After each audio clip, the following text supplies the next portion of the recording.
Okay, good afternoon. So we try to read a little bit, then I explain. Okay, La, Lasso, you do it? Yeah, I think. Lasso.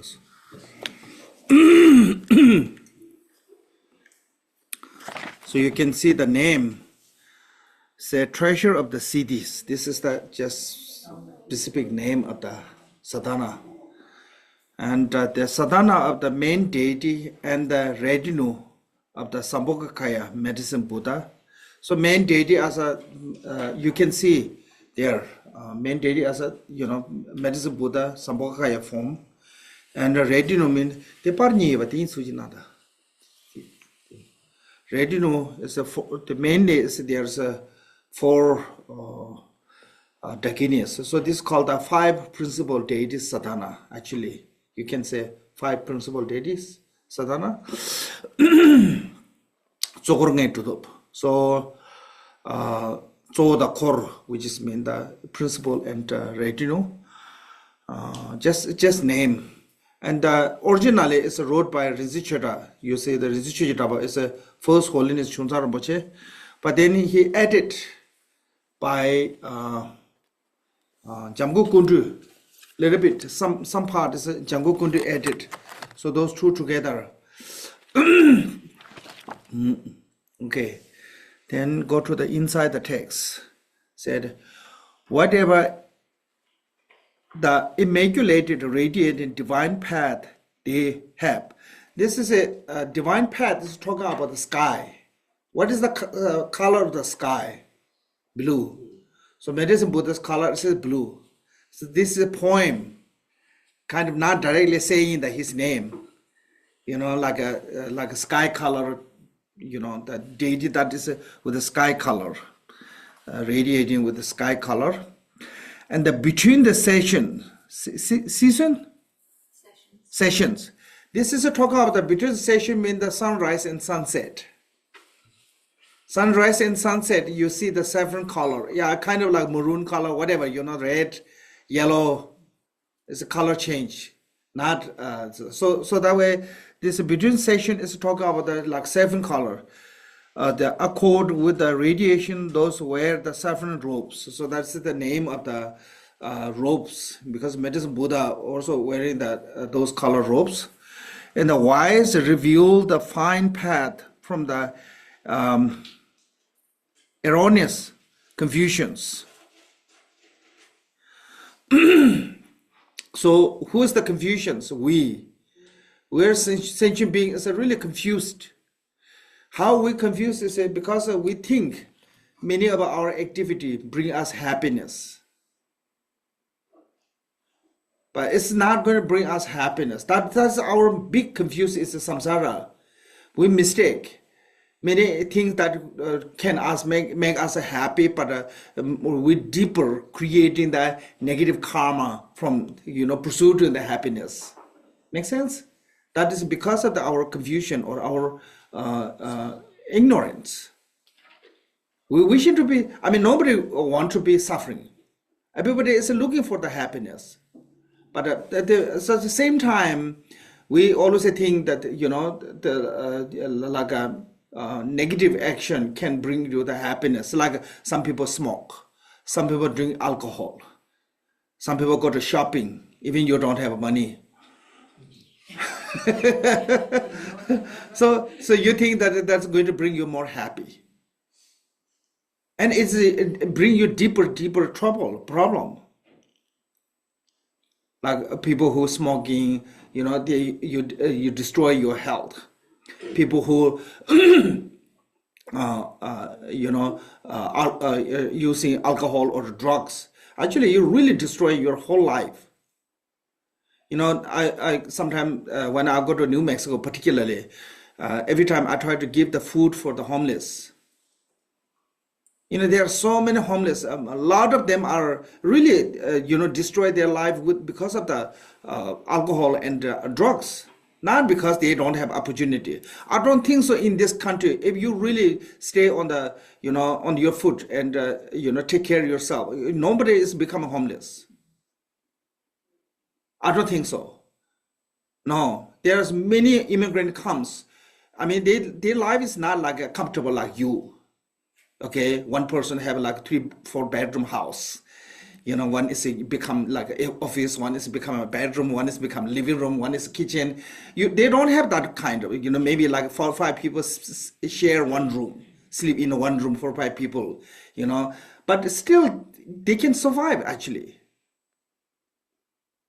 I saw lots of immigrant people in like New York, people who work every day. So I think so this is we abuse ourselves. Lots of people abuse themselves by using. You think, oh, I right now I have a money, I can buy this one, I can afford this one. But when you using those substance, and one day you lose your job, and you cannot stop using that one. So that is you think you try to make become yourself cool or happy or whatever, and then long term you destroy your own life. And some of them really like a vegetable. I go to feed them, they just standing like this, no movement, no motion, no response. I don't think so. They have a feeling even. Drug affects so badly. So these kind of things, we think that is you think you're doing for yourself, it's favorable. Actually, you destroy your own life. Similarly, there are many things that we do this one. That is what it means the confusion. Make sense? So I think that way why we have to rely on the Dharma is the Dharma is not because you become someone's kind of under someone's control. Dharma is giving you guidance to what you should do, what shouldn't do, what is good for you, what is not good for you, what bring you happy, true happiness, and what protect you from the suffering. So that is in the Buddhism, Dharma means that one. Understand of the what is right, what is wrong, what is a virtue, what is non-virtue. So also based on the virtue and non-virtue, it's nothing have to do with the belief system. It's a reality. What kind of consequences bring the action? Based on that consequences, say this is a good virtue, this is non-virtue. Any action that bring you to the consequences as a suffering, that is called a non-virtue. Any action bring the consequences as a joy, happiness, freedom, liberation, that's called a virtue. So we misunderstand that one. That way people think that smoking is cool, drinking alcohol is cool. I mean, I heard the doctor said if you drink like 1 wine for a day, it is really good for your heart. So it's not like alcohol, it's not poison completely. But when we do the over limited, even food, when we eat more than our body need, it become a poison. So that is what mean the ignorance, confusions. That brings us a samsara continually, not because of the somebody is punishing you. No one can punish you except yourself. So I was getting teaching on the Shantideva's way of Bodhisattva conduct. And Shantideva's way of Bodhisattva conduct is they teach you how to eat, how to talk, how to walk, how to sleep.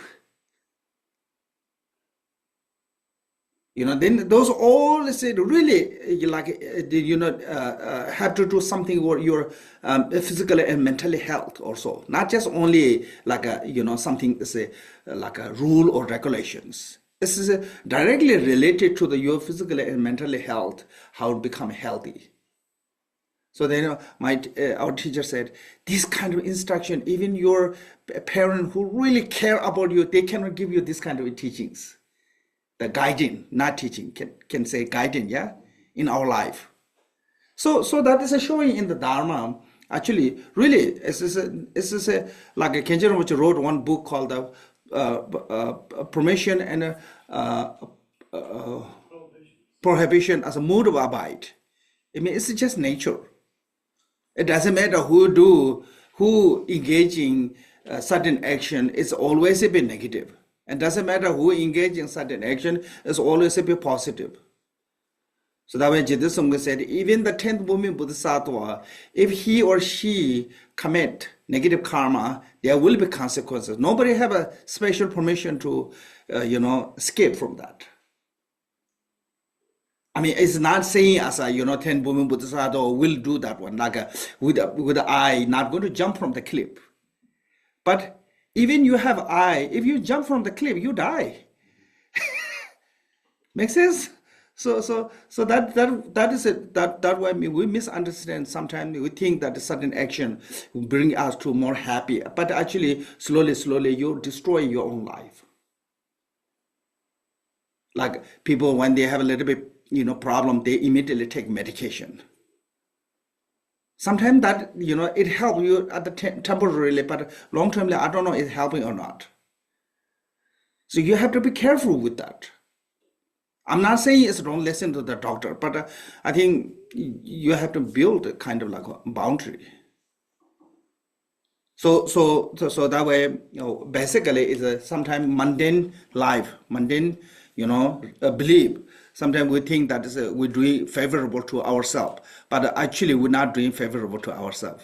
We damage our own life, our own happiness. That is what mean the here's called the inroads confusions. So wise reveal the fine path. So who's the wise one? The Buddha, who give us instruction to, what is right, what is wrong, what is virtue, what is non-virtue. So person individual who awake from the delusion, that is a wise one. That we call the Buddha, mean the awakening one, enlightened one, free from confusion one. So this is nothing have to do like a, sometimes we have this kind of like a religion kind of belief system. It's nothing have to do. So that way some people saying Buddhism is not a religion. Because it's a way of reality actually. No one can change that one. So I think that is what it means. That I offer the medicine Buddha, Guru, crown of my head. So why are we saying crown of my head? It's showing us our respect. When you put someone as a crown of your head, mean this is symbol of saying I'm cherishing, putting most important one. Like what is the most important for the royal family? Especially Western. The crown. When you wear the crown, you are that individual, yeah, king or queen, whatever. So when you become a king, then I saw that recently England what called the ceremony. Charles become a king by putting that crown on his inauguration. Yeah. So I think that is showing as a coronation. Okay. Yeah. So like that is how cherishing.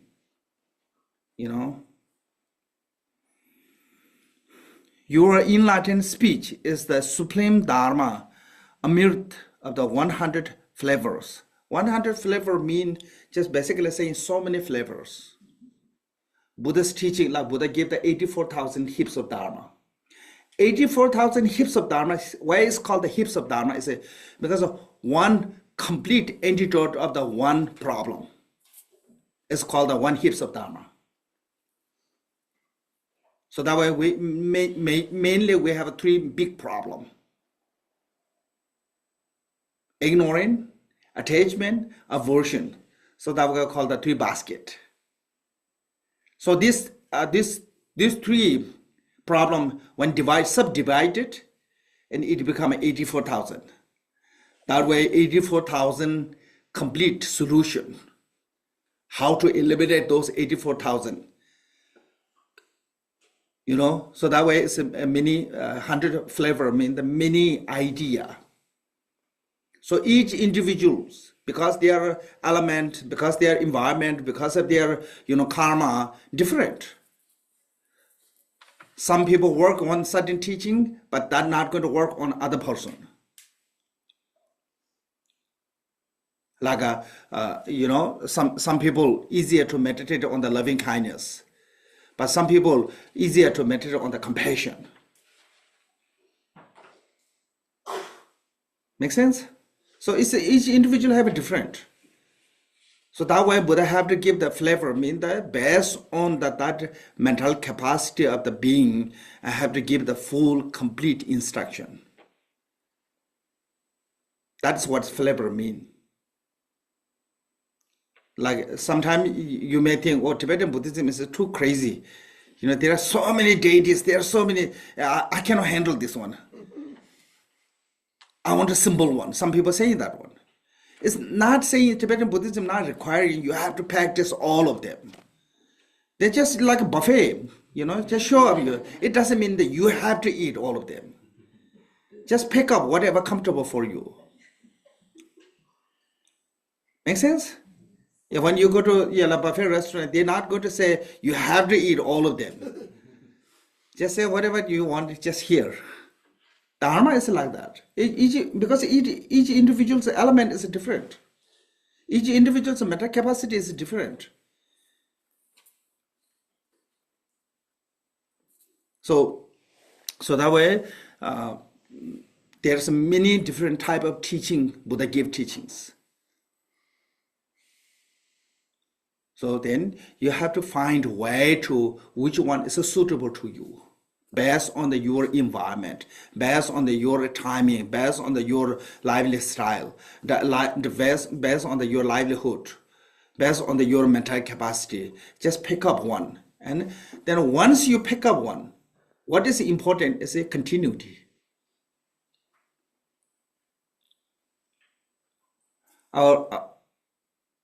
In Samye, there's one hill. It's not too big hill, but the hill can climb on the top any direction, any corner. There's just one singular hill. There's not attached to the other hill.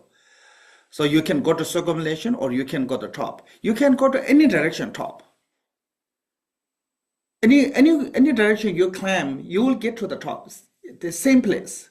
So our guru always said, this is like all different teaching path, lineage is like this. So that way, in Tibetan we said, "Sabku nyula sabke chitu drills." It means that you have to what called the search all the profound one. It means that you have to learn everything, whatever you can. There's no don't make the boundary of I want to learn only this one. When you're learning, but when you're practicing, just follow one path. You don't have to do everything. So he said that this is like this. You get there. It doesn't matter. You follow to the Kagyu path, you follow to the Nima path, you follow to the Sajja path. It's all is the top is there. Same place. We have so many rivers in the United States. Many of those rivers actually get to the Atlantic Ocean. Once you get that ocean, you cannot tell this which river water. All one taste, oneness. But river is different, yeah? So same, this all river get there, same place.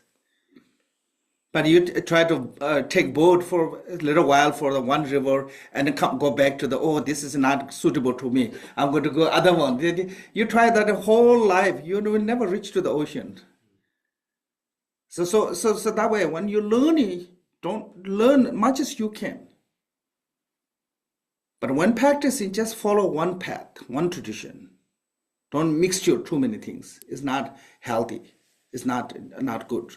So that way there's so many flavors, hundreds of flavors, hundreds of information, hundreds of teachings.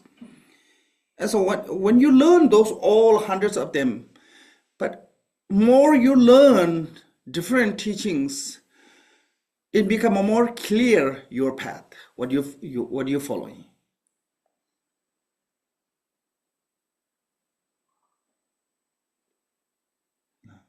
Sometimes even not just only from the Buddhism tradition itself, you can learn from the Christian, Muslim, Hindu.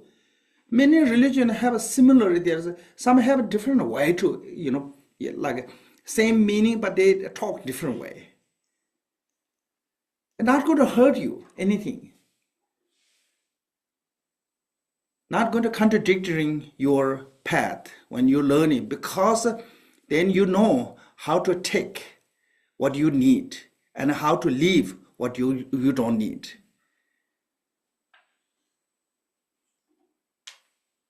Like if you're Christian, you can learn from the Buddhism.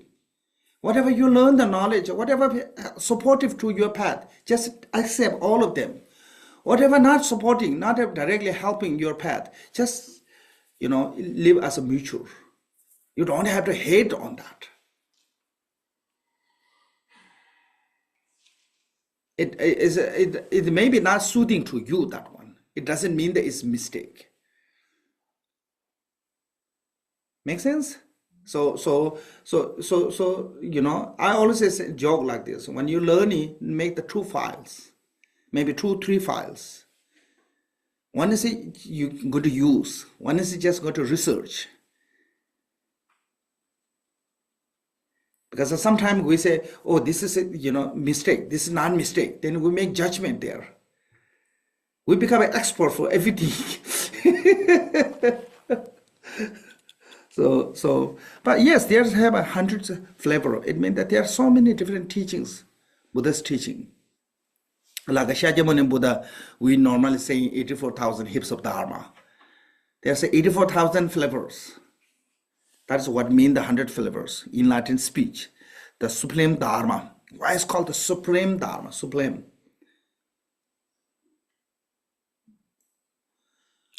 So there's a two-way to supreme Dharma. One, anyone who follow the instruction of the Dharma, you become a supreme beings. Another way of saying is this is a speech of the supreme being. It means the trustworthy one. That we call the supreme Dharma. And sometimes you can see the Satta Dharma. Satta Dharma means the truth. Like, I think all religion have a base on some level of the truth. I'm not saying one is truth, one is false. I'm not saying. But when it comes to the Buddhism, like Buddha himself said, if there's a false message, if there's a nonsense message, you can reject that one. Buddha gave us permission to do that one. But all the Buddhist teachings, if you open-mindedly listen, always be relevant, always fresh. Why? Because it's the truth. Truth never change. No matter how many years go, truth never change. False maybe sometimes become real, but it's not going to be always a real that way. So certain things the certain wisdom, no matter what happened, never changing, that's called the truth. Supreme Dharma means that.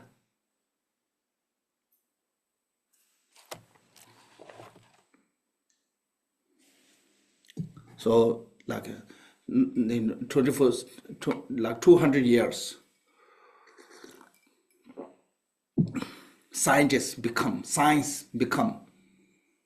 so advanced, yeah? But still, they cannot prove that Buddha's teaching was wrong. Scientifically.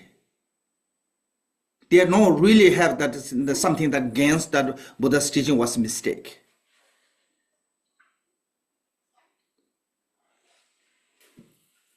Because Buddha himself said, if there's some way you can prove that my teaching is a mistake, you can say, I don't want this.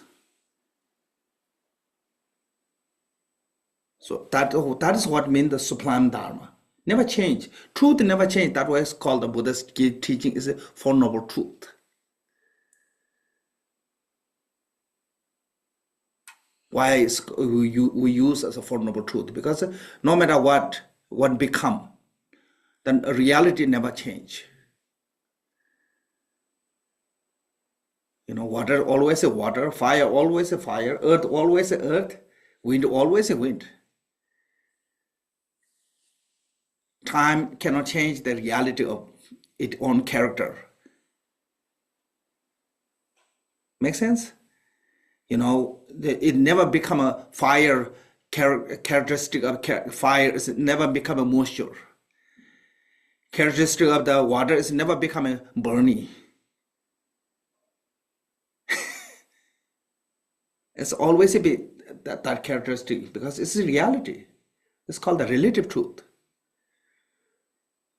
So I think based on this, Buddha give the teachings called the true truth, relative truth and absolute truth. Both are not false message.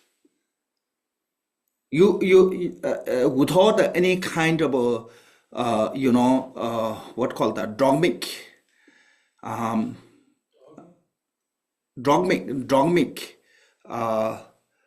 kind of a fixation. If you open-mindedly, dogmatic fixation. Without any kind of dogmatic fixation, if you open-mindedly, concentrate on the Buddha's teaching, you're not going to find anything that's a really, truly mistake. That is based on that. That's what I call the sublime dharma, I mean the Beche, because it's reliable. It's somebody. So this is showing us that there's another way. Is you said this is truth. So if you truly follow, you will achieve that result. Like we say, if you follow to the Buddha's path, you become enlightened. You definitely become enlightened. There are no really false hope. But how much we can follow, that is the question. Without the following, I mean, I think both, like Jesus and Buddha both said, I'm shepherd. Shepherd. Jesus said that on. Buddha always said, I'm like shepherd. Shepherd, what they do, just bring to the sheep to where the grass. They don't eat for the sheep. So Buddha show us where's the grass, that we have to eat the grass. I think Jesus said that same things, yeah? Just follow me. He didn't say, I will eat for you.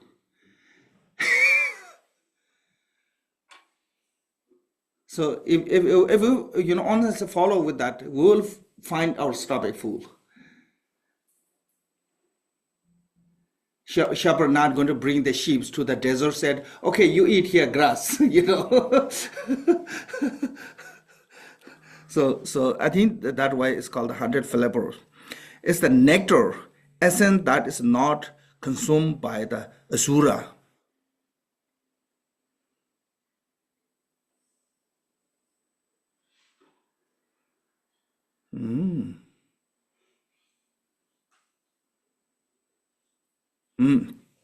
It means that asura is a symbol of a person who follow to the negative path. For person who follow to the negative path, they cannot consume that one. It means that you're not following to the Buddha's instruction. Basically, you are following to the wrong path. That's what who you're not consuming. But anyone who consume is become a amrush,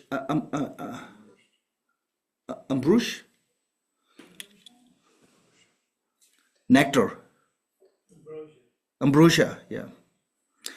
This extract has been carried by the lineage holder from the one named Dharma Swami.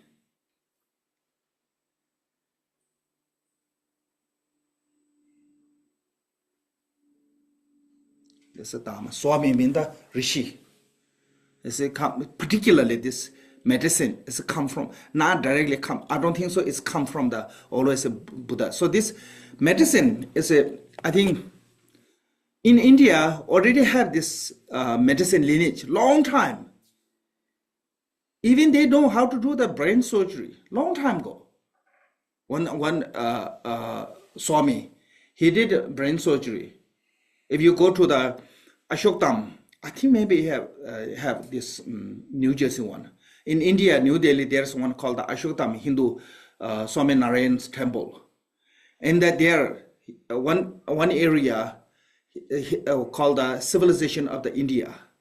All the famous people, their statue and his short brief history. There there's actually one rishi. He even did the brain surgery. So India have this long time, much before Buddha. Actually, when we read in the lineage master, you will see that one. So this Ayurvedic tradition has come long time, like 7,000 years. Could be. Yeah, something like that. It came a long time. Okay, from there to came one, as it had to do that one from there.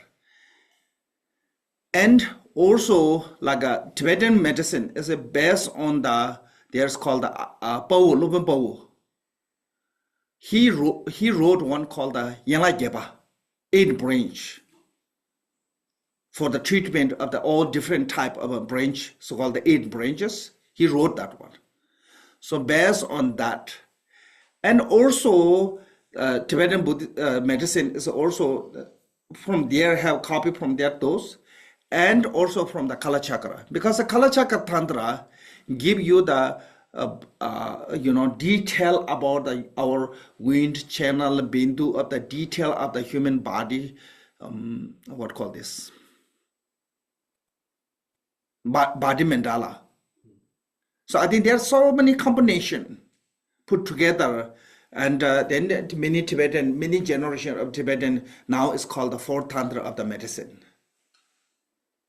I think this is not like one person taught everything. I think this is a combination of the many, some come from India, some come from China, some come from the Buddhist teaching, some come from the Ayurvedic tradition. Many of them come put together, and this become now Tibetan, called the medicine, yeah? Yeah, this all, I think this one, okay. So, that lineage holder from the name of the Dharma Swami, may the supreme lineage guru, the victorious. Lineage guru name come later, then you will see. Complete the mandala of the Lord Yuto. This is talking about one of the Tibetan physician, really popular one. He went to India. There's both Yutos. There's one old Yuto, as this morning I mentioned. One is a new Yuto. Old Yudo came 7th century.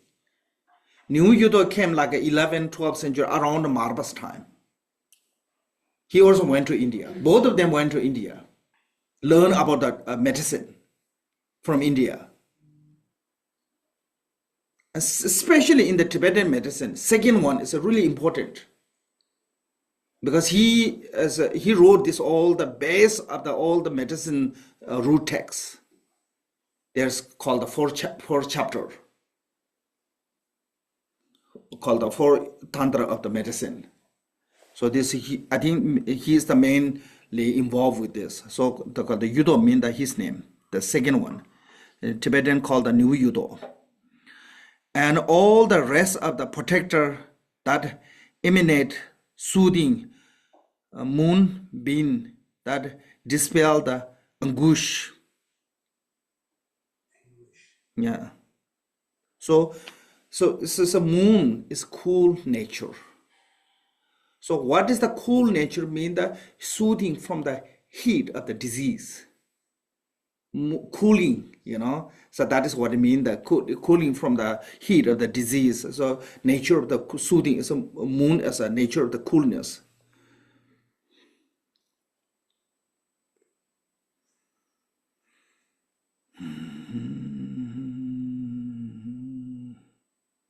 In scene sitting over the throne of the western mountain this day.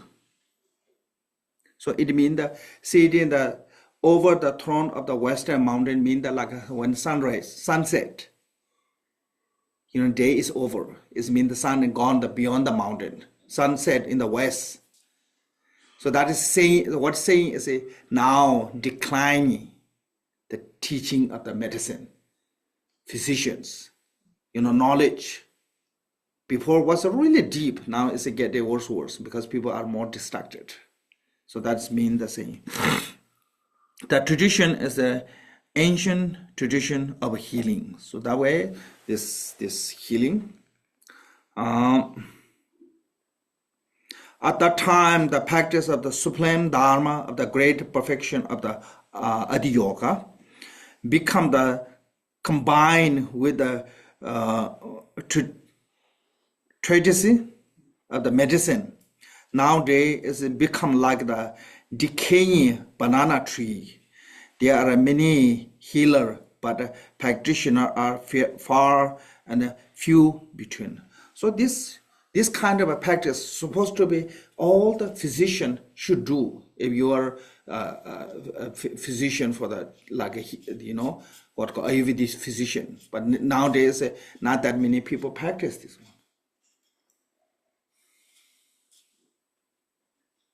So I think that's what it means. So that way the Zishira wrote this one. After seeing the being deceived by providing practice, I feel what was unbearable with the mind faith. I swiftly pulled up the chariot of the courageous intellect and rode down this sadhana of the Sambhogakaya medicine guru. Intelligent ones with the mind of the faith give rise to delight and practice this. So because of that, some like halfway understand and they become pretend like they understood everything. That is what mean after the seeing being deceived by the providing practice.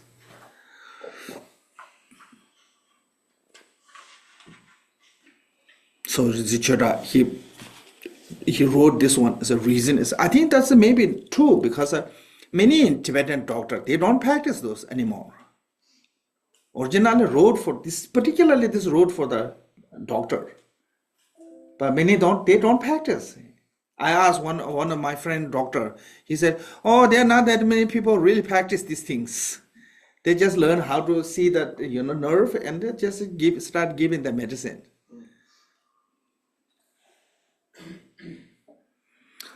For those who wish to enter into this practice, there are two stages.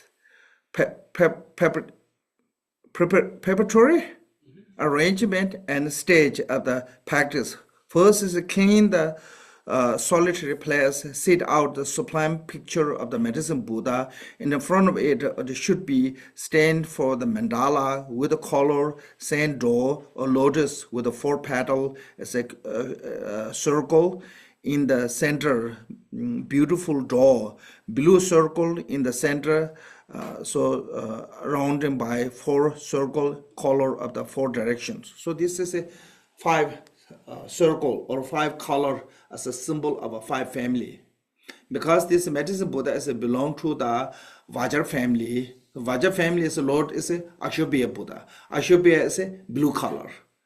So whatever the principal deity or the Lord of the family, they have to be in the center. So that way, this belong to the a Vajra family. A Vajra family is Ashobhya is a white the blue color. So that way, that blue color have to be in the center. Then 4 color, 4 direction, 4 petal.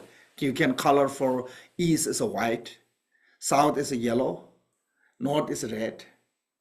West is a red, then north is a green. As a 4 other Buddha family. So this is a 5, 4 petal and the center as a 5 color as a symbol of a 5 family. Vajra family as a center, blue in color. Tathagata family as a is white in color. Jewel family as a south, yellow in color. Lotus family as a west, red in color, and Karma family as a north, green in color. This is a 5 family symbol of that. That way is sitting on the circle. So especially center have to be red because this belong to the Ashobhya family. Blue. Yeah, blue. Sorry.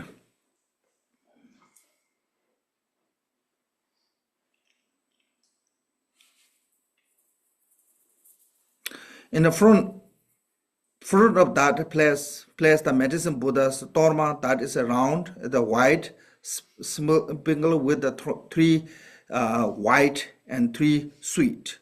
So basically, I think we talk about the Dharma. Dharma have two kind of Dharmas. One is mainly based on the wrathful Dharma, one is a peaceful Dharma. Most peaceful is always made by the three white and three sweet.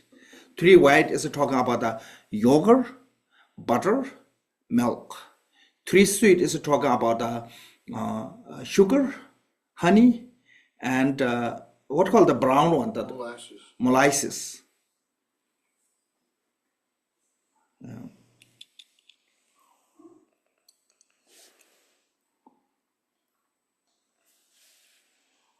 Then there's Dharma protector, Dharma, those is you have, you know. So,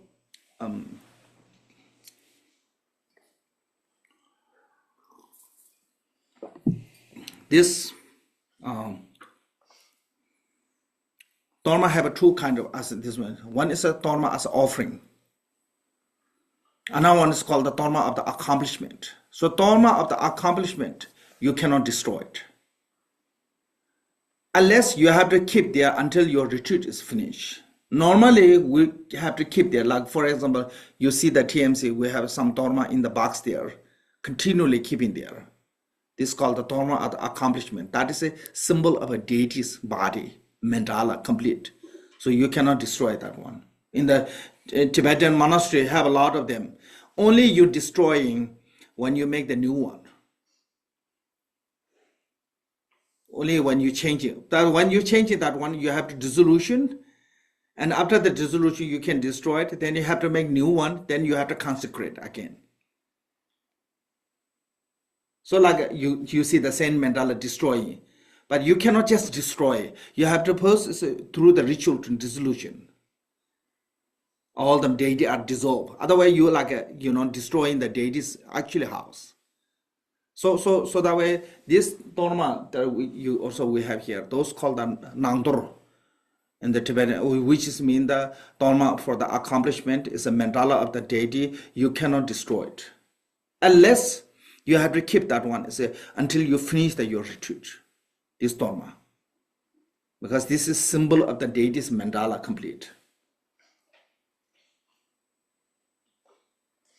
Like for example, you go to do medicine Buddha's recitation of 100,000 recitation mantra. From the day first until you completely finish your retreat, the main Dharma have to keep there without the moving. Even it's a breaking, just leave as it is. Don't touch too much, because that is the actually palace of the deity. That one is here talking about.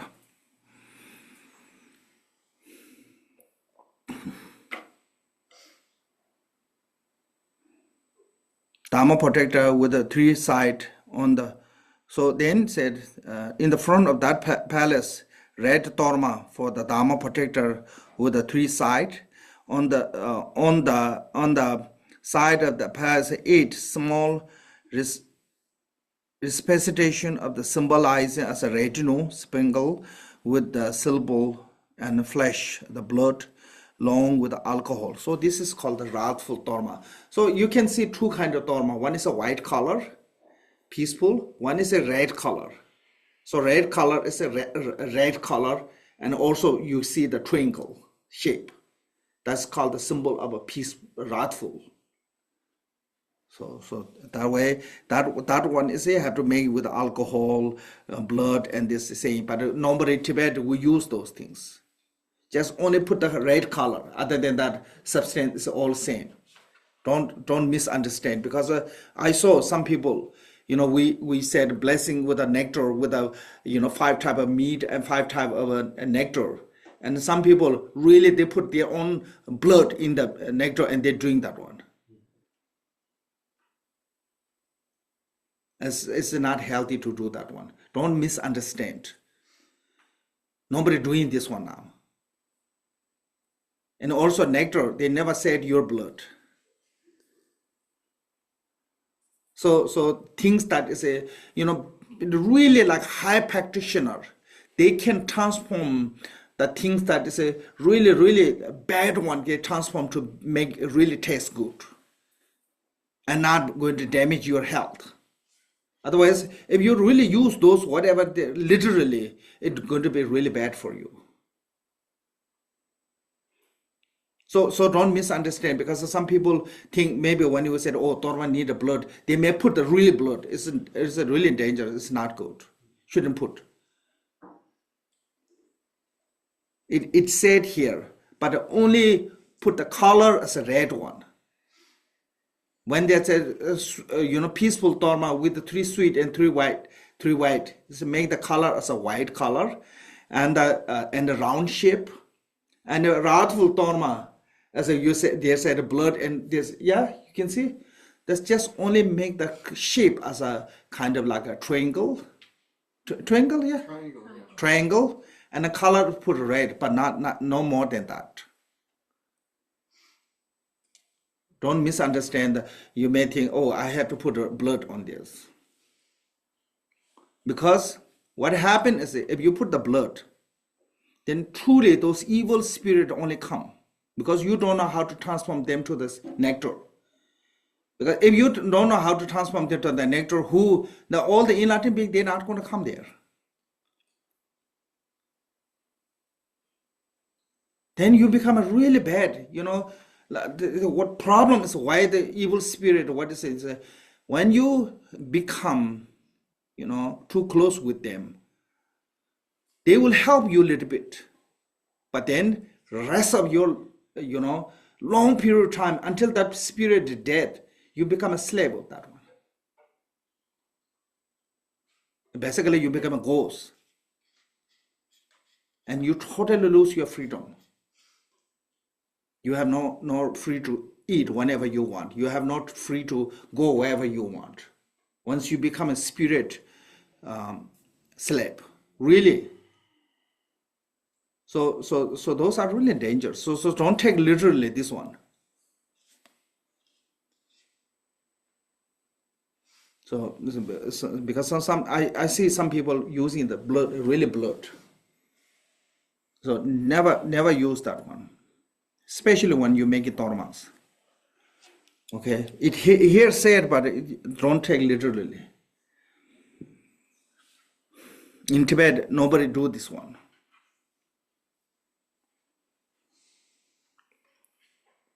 Symbolizing the retinal sprinkle with the symbol of the flesh, blood, along with the alcohol. To the right left, this place is Amrita Rakta, and seeding this out from this seed out of the outer offering clockwise, including the 2 water offering we call the argampadyam, flower, and so forth. Flower, incense, candle, perfume, food, music. Nearby seed out whatever is the delightful torma, food, alcohol, and nectar, vessel, and the rest of the substance for the Ganachakra feast, the chalk offering. Also make the preliminary torma, cherto torma, and derma torma, gather in the vajar, bell, damaru, dum, and the inner offering are also be part of the preparation. Second, the 3 stage of the practice: preliminary, main practice, and conclusions. So practice have 3 stage. So now, okay, lots of people cannot make the torma. What should do? You can offering fruit, and also I think I mentioned this one. You can offering those, called the white torma as a. You can offering those what call this vegan cupcakes. It's really good. You can offering fruit. You can offering flour. Rice cake. You can offer a rice cake. Because I believe this one. Torma offering has come from, the idea has come from India, but the design, art is a Tibetan, not Indian. So you can change the design. I'm encouraging that one because I don't know how to make dorma. I try to find a way to excuse this myself. If I know that one, then I will say, yeah, you have to learn, make that one. So,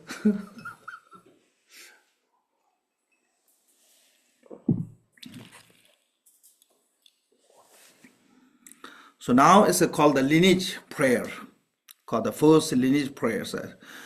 Medicine Buddha who clear away the sickness of the three poisons. So, in Medicine Buddha, according to the Kalachakra Tantra, all the source of the sickness come from the negative emotions. There's three types of negative emotions: ignorance, attachment, aversions. Those three negative emotions creating three types of sickness: bile, wind disease, and plum. So those are the main root of the sickness. The rest of sicknesses come from those three. And according to the Tibetan medicine, those are called the kind of like a root of the sickness. So all the other organ problem, whatever sickness come based on these three and branch of these three. So that way, these three come from the three poisons: anger, attachment, and ignorance. Created. Because reason is our mind and body function together. Whatever mind goes, body react that way. Whatever goes with the body, mind feel that one.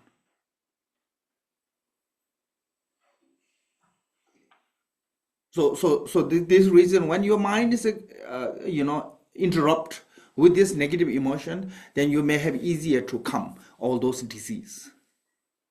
So according to the Kalachakra Tantra, I think according to the Kalachakra Tantra, so these three poison are the source of all the other disease. So your mind make your body sick, actually. Saying that one. So that means the three poisons. Why is it three poison? Because poison take your life. And these three emotions take your life of happiness, life of liberation. Once you have those three poisons, those three emotions, you never be happy. You never be freedom. You always be miserable. You always be suffering.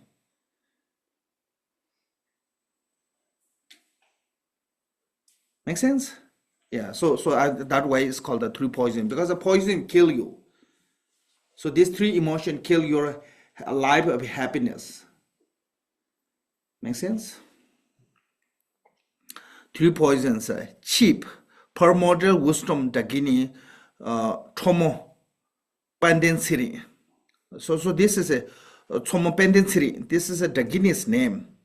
Actually, when Yudo Yondengombo, he visited to India, and he received the medicine instruction from this dagini. And this Dagini's name is also sometimes called the Mandarawa. I'm not sure this is the same Mandarawa of the Guru Rinpoche's consort. Possible, because they achieved the longevity. When Rechumba went to the India, he received the Amitayu's teaching from the Majid Drube Gyemo. And Majid Drube Gyemo was also directly received this teaching she received from the Pema Sambhawa. Pema Sambhawa came to India, to Tibet, 8th century, 7th, 8th century. And Rechumba went to India, I think 12th century. So there are many great practitioners live a really, really long life. So maybe because Yudo went to same like Rechumba's time, I think 11th century he went to India and he received teaching from this particular Dagini. But this Dagini's name is in here is said Pendit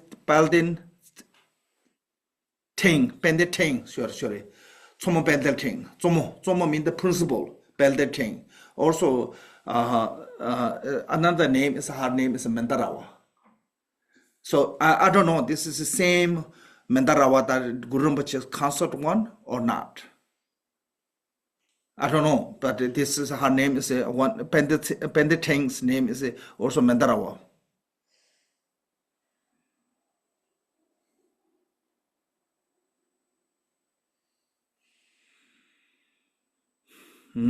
Protector of the being in the land of the snow, Utopia. So land of the snow is Tibet, because Tibet is surrounded by the snow. We call ourselves a land of the snow. You know, like you see here, Dalai Lama's long life prayer. He said, for the realm circled by the snow-covered mountain.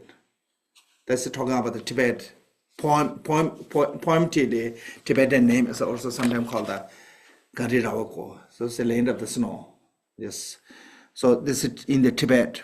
He was the protector of the being because he bring to the medicine, healing, cure the people disease, to protect from the untimely death. That way is protector mean. Particularly they protect from the untimely death. Snow, Utopia. Yishi Sung. Pandes Shunu.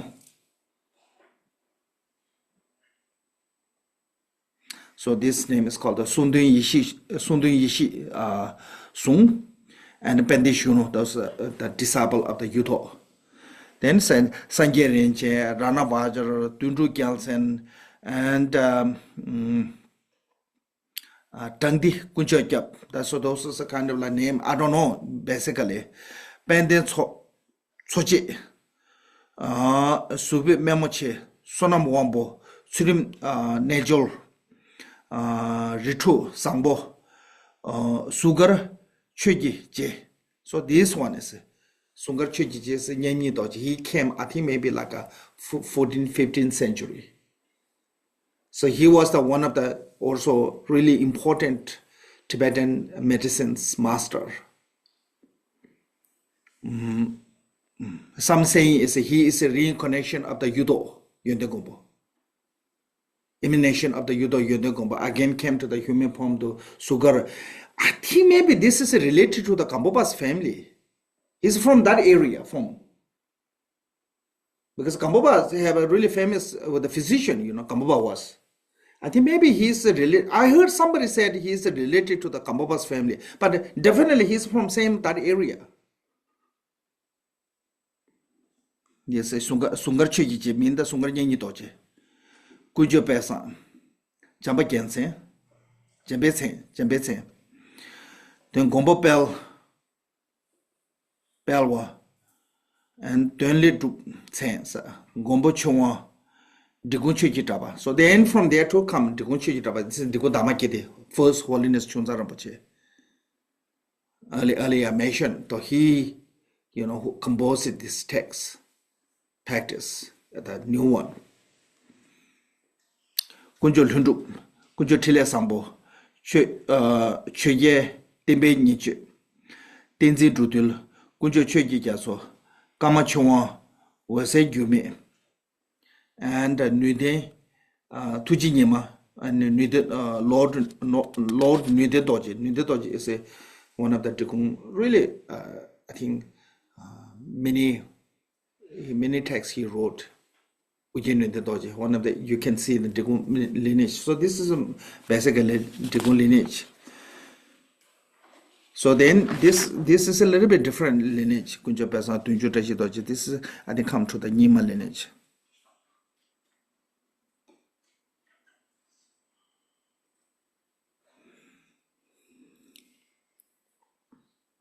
Then from there so then you have to go to the jump from the page 6. Said to all the root and lineage guru. So root means that directly you receive the instruction, empowerment, teaching. That's called the root. Lineage means that person received from the each other to until they reach to the medicine Buddha. So lineage guru.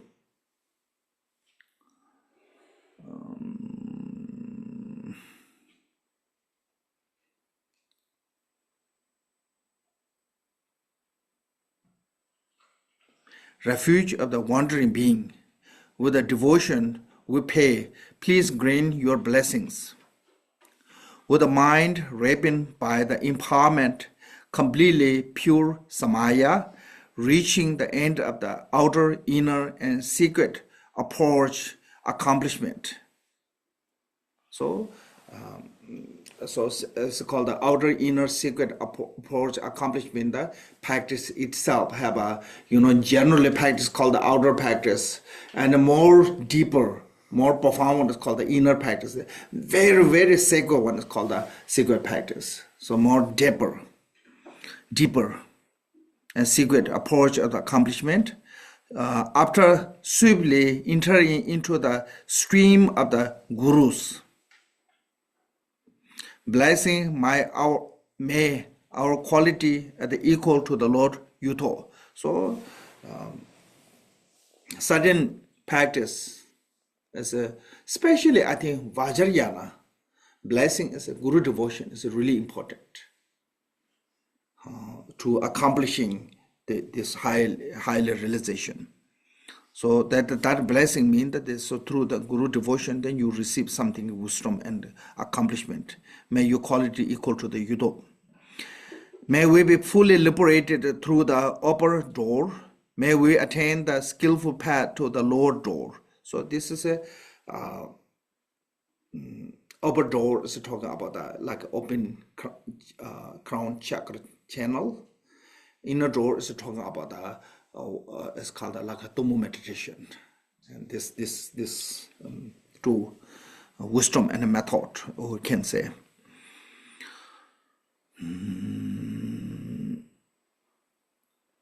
So it's also fully liberated through the upper door, and we may attain the skillful path of the lower door. So skillful path, so upper door is a kind of like a wisdom awareness. And skillful method as a method of bliss. So through these two together, bliss and emptiness. That's what mean the bliss and emptiness is together as a liberation door and a skillful path of the lower door. May our channel supreme energy, bindu, and deity mantra wrapping into the Dharmakaya.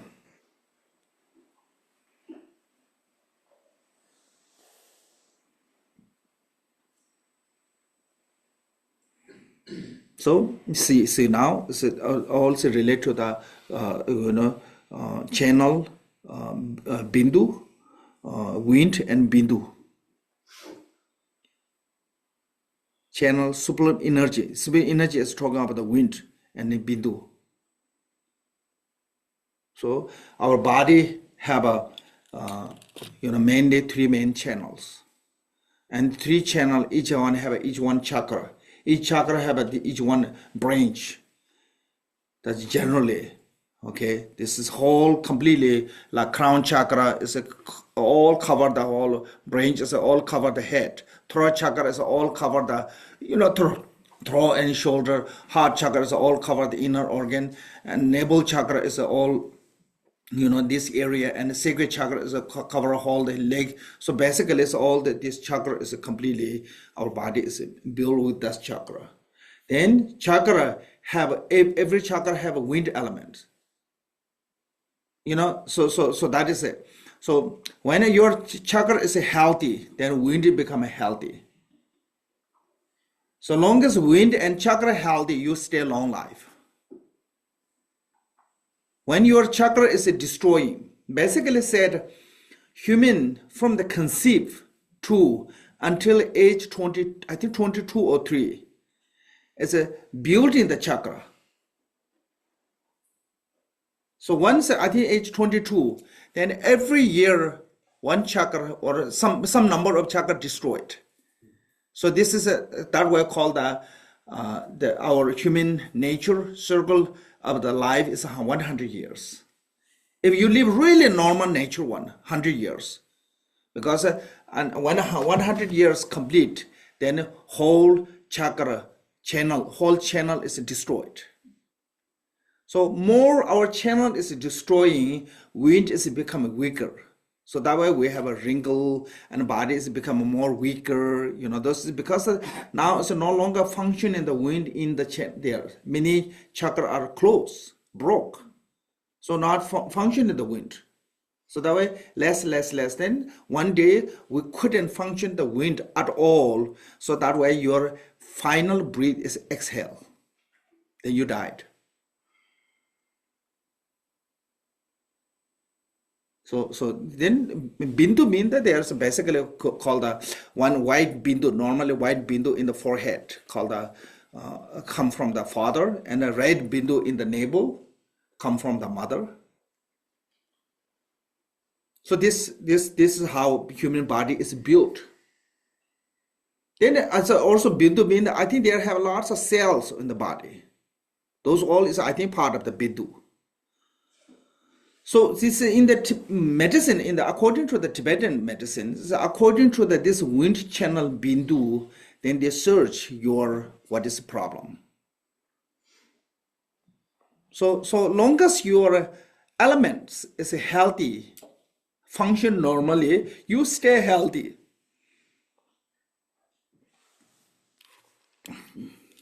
So I think according to the Ayurvedic, I think maybe same, but the Tibetan medicine, according to this one, that reason why saying is the Tibetan medicine is originated from the Kala chakra, because in the Kala chakra, detailed explanation on the channel, wind and bindu. It's called the outer Kala chakra and inner Kala chakra. Outer Kala chakra means how to build the universe. Wind mandala, fire mandala, water mandala, the earth, all these are built. Same way, our inner chakra is also our body is built by those elements.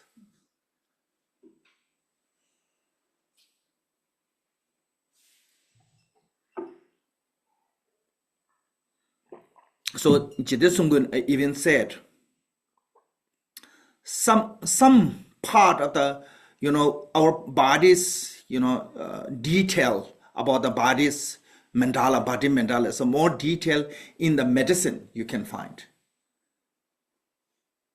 They're talking about the Tibetan medicine, more detail about the body mandala than in the many tantric teachings.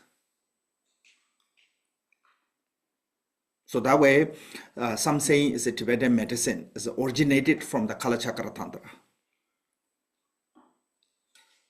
Because Kala Chakra Tantra teaching on the how function human body, called the inner chakra.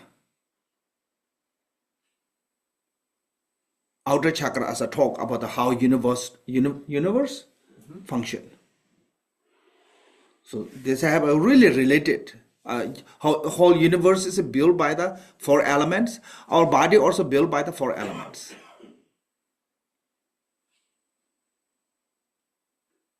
When 4 elements is balance, we stay healthy. When one is become stronger, other one destroyed, then become unhealthy.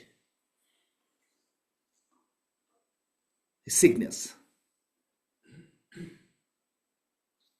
So I think that's that reason. This reason why medicine and dharma related to, because in the tantra, in the Vajrayana, taught all this detailed instruction on the body, how function, what is related our body to our health and body. I don't know Western. I don't think so. They talk that way.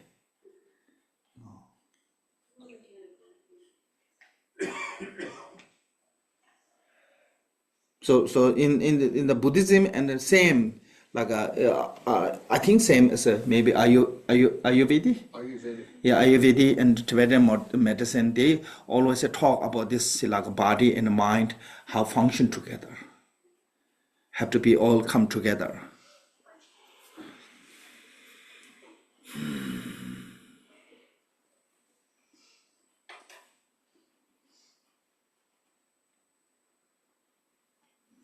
Bindus, a deity mantra wrapping into the Dhammakaya. May we liberate it from the obstacle of the Mara of the meditation with the disturbing elements.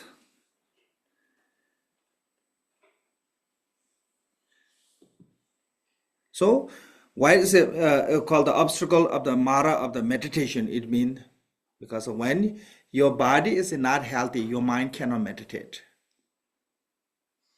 Body's support for the mind meditation is a necessity.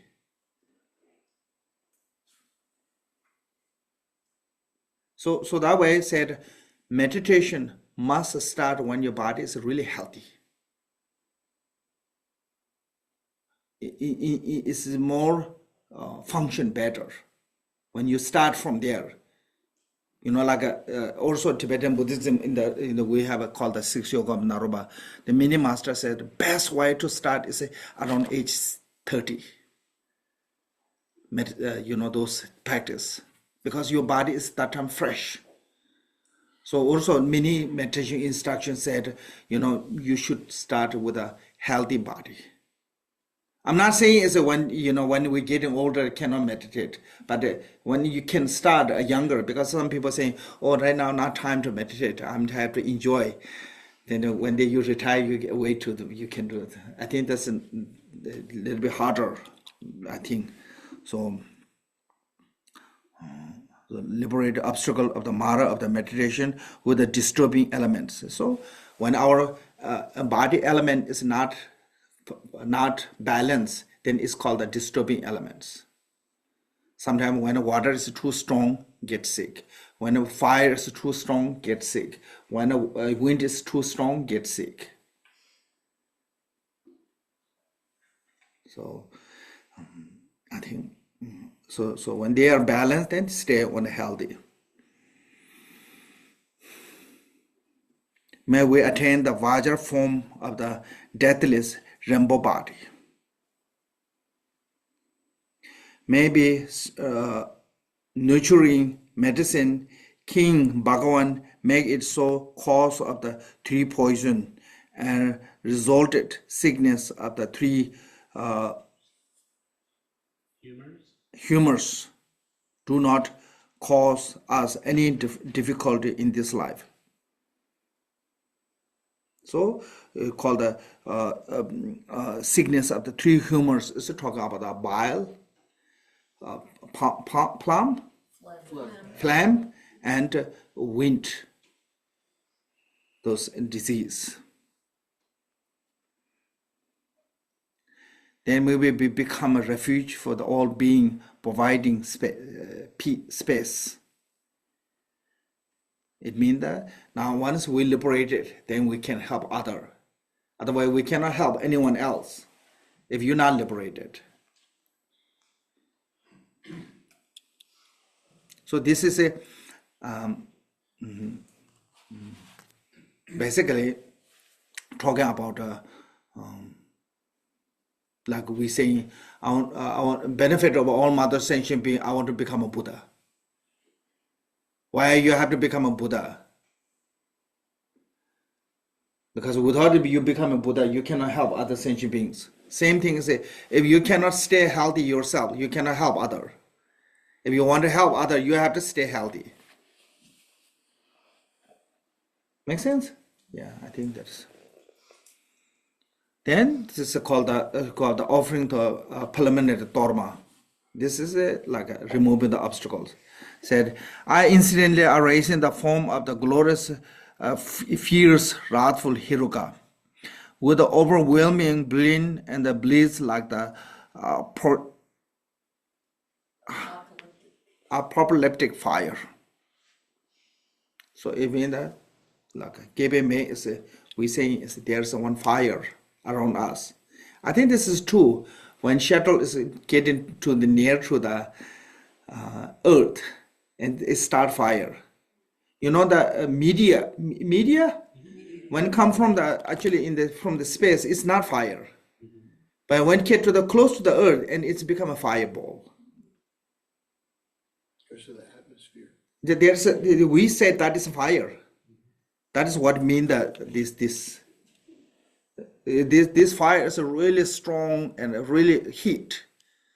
That we said normal wood fire heat is a 7 times compounded as it become same equal to the sandalwood. So that means the sandalwood fire is 7 times harder than regular wood. And this, what called,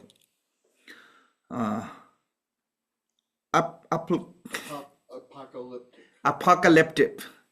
apocalyptic fire is 7 times harder than sandalwood's fire. So that kind of heat. Okay, this. So because this wrathful deity is sitting in the middle of the wisdom fire. That wisdom fire is the same that one because it is destroying all the things come near you. And said, Om Baza Amin da Kundali Hana Hana Humpes. So this is one wrathful called the Tuzikyo. This is his mantra from this wrathful, destroying all the impure and obstacles, remove the obstacles. So this purify, then said Om Subhashita Sarvadama Subhashitaham, meditation on the emptiness. From the state of the emptiness, appearance a drum syllable, from that appearance of a form, a vase, precious vessel, inside the appearance of Dharma, which is excellent color, smell, taste, and power. So why meditate on the emptiness? Within the emptiness is a manifestance of Dharma, is a all the practice must be union of the wisdom and method. Because the practice itself is a method. And that have to support with the wisdom. So this is a wisdom is like eye, method is like leg. If you don't have an eye, your leg move, but you never get to where you really need to go. But if you have an eye, every step you're not going to waste. Make sense? So that way these two have to be together, wisdom and method. So basically in our life, we must need those two. You need wisdom to understand what is right, what is wrong, and you need to learn how to skill, because wisdom without the skill also make you miserable. You have lots of idea, but you don't know how to accomplish that idea. Like me, I have lots of idea, but I'm not good with making things. Some have a idea, but have some have a wisdom, but not have a some have a skill, but not have a wisdom. So I have to have somebody guide them, make this one, do this one. Otherwise, they don't know what to do.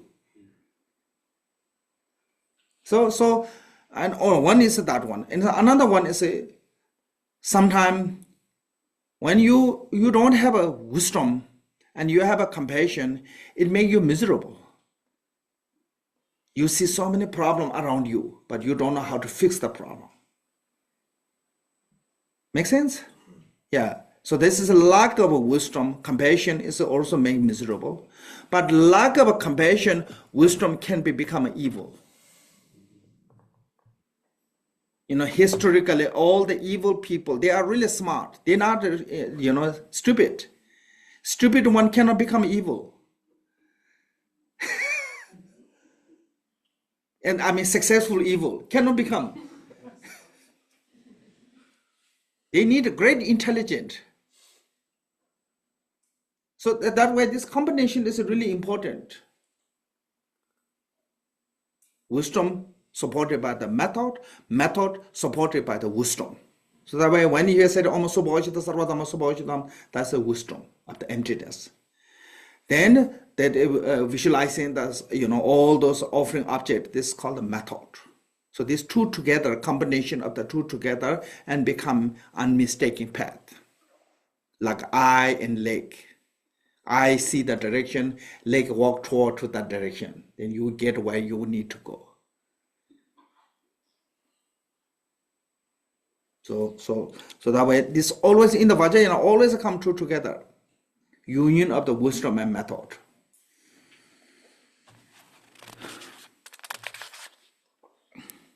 So this offering of whatever you arrange must be transformed to the excellent color, smell, taste, and power. power mean that it can fulfill everyone, whoever need. Okay. Om Ahun is a blessing by the body, speech, mind of the enlightened. Om as a symbol of enlightened body, as a symbol of enlightened speech, Hung as a symbol of enlightened mind. And 3 times. 3 times is basically saying this is important. Repeat 3 times. Bhumipati sapari or a baza samanjas. So Bhumipati means the earth owner, Lord of the earth. Because many places we may be sitting there, but they have also spirit owner. So that's called the earth owner. Bhumipat means Saparivar means all the retinue. Bazar Samaja says, please come here. So by this invite, Satana Patri Shetra Sabana Namasawata Dagata Mishimuga Sawatika Ugat Sabana. So this is, I think, talking about all the land, their areas, territory, everyone, and you offering baling, it's mean the food, torma. And similar, so this second mantra is similar. Here, the basically saying is whatever God, Naga, Yaksha, Raksha, or other are dwelling in this place. For the purpose of the activity of the mantra, I ask you to please come of this location and please accept this ritual torma offering to us yogi, gathering with our retinue, gain all of our attainment free from the disease, longevity, mighty power, glory, renown, good fortune, and vast rich of the prosperity, bestow upon us CD of the pacifying, increasing rest of all the activities. So this is we need support of there if we want to practice on one location. Not just only from the human each other, also spirit have to be peaceful. Because if you make them unhappy, they will wait for you the chance to harm you. Really, there's one story. One monk doing retreat in one cave, and there's one spirit live in the cave. He is not really happy, because monk kind of take over his place. We don't see, but for them, that's they can feel that one. So that spirit really unhappy, but he couldn't disturb the monk, because monk, I think, maybe good practitioner. So he's waiting for chance to come. So one day the monk have 2 sponsors. Okay, there of course, I mean, most of it in Tibet monks are doing the retreat, and like few people help them with food. Sponsor means they bring food and what necessary. So those 2 sponsors have a kind of conflict. The monk involved to try to solve the problem. Because of that destruction, then the spirit gets chanced and he harmed the monk. So that way, when we not receive the permission from the those earth owners, local spirit, sometimes it's also dangerous. So whatever ritual we do, the first time if you're doing the same at the new location, you need the permission from those earth owners, like fire puja or anything you do. If you're doing the same old place, like our here, we did many times, so we don't need that one continually because we already received that one. So if that's a new place, you need the permission from those spirit, earth owner, because they own the land,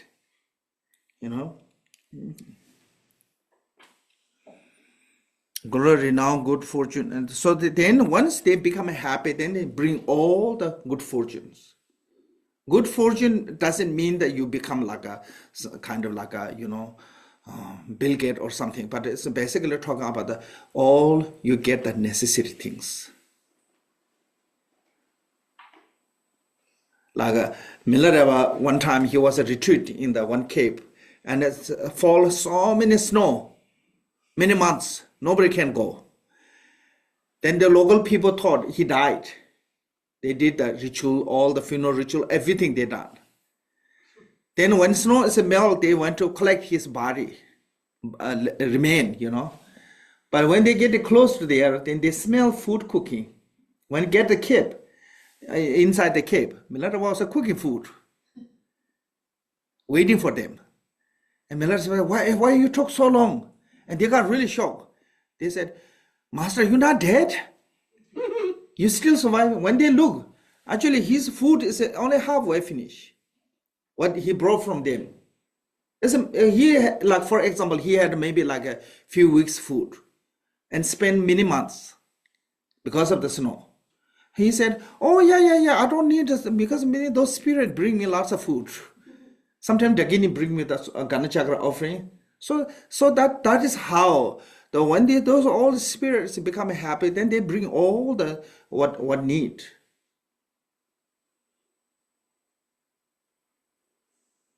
Like I said I'm here for 25 years. I bought rice only one time.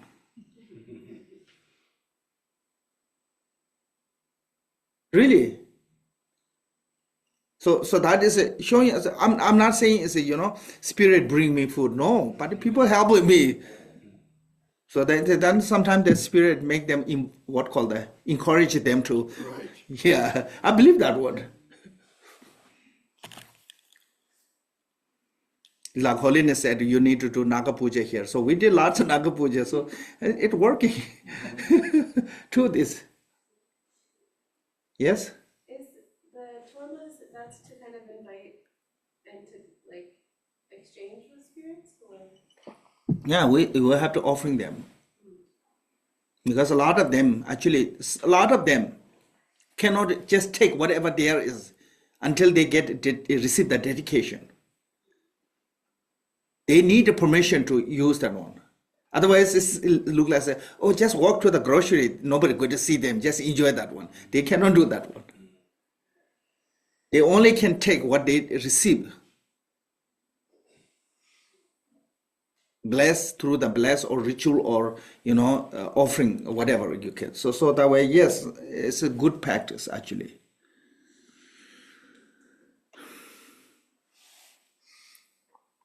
Okay, increase the rest of the activities. Those who you have a samaya, please protect us. So those who have a samaya, please protect us mean the certain spirit. They took the samaya from the past master like a Pema Sambhava, Milarepa, and they said, I'm going to do like those 8 great Naga took samaya from the Buddha, said, in the future, when your follower have a difficulty to finding food, we will provide them. 5 sisters said to the Milarepa, anyone follow to your follower never will die without no food. So basically they took samaya from those past masters. So that way they have this called samaya, mean that they some kind of like a agreement sign.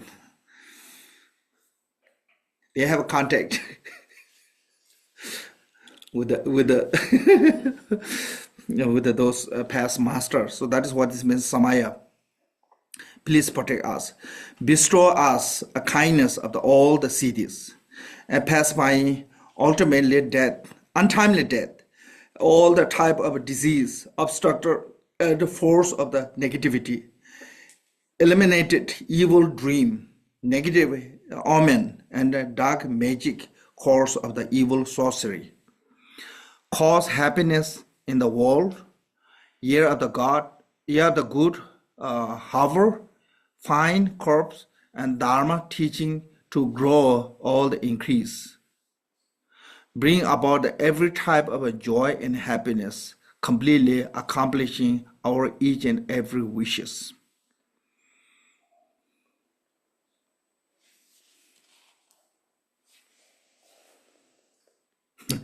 I'm not sure they can do all these things. Because if they try to provide all our each and every wishes, I don't think so they are capable to do that one. Because our wish never end. More we get, more we want. But only they can do say according to your karma. They only can support. This is Don't misunderstand that, they will take care of you or they give you everything what you wishing. I don't know this.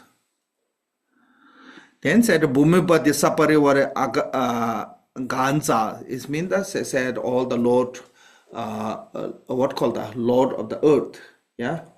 Yeah, Bhumi mean the earth or land owner. Said, please go your place now. Go back after enjoying. So it's whatever being are evil, you eliminate spirit that impacted true joy to bad. You are not allowed to see sacred activity. Do not remain here, but leave and go elsewhere.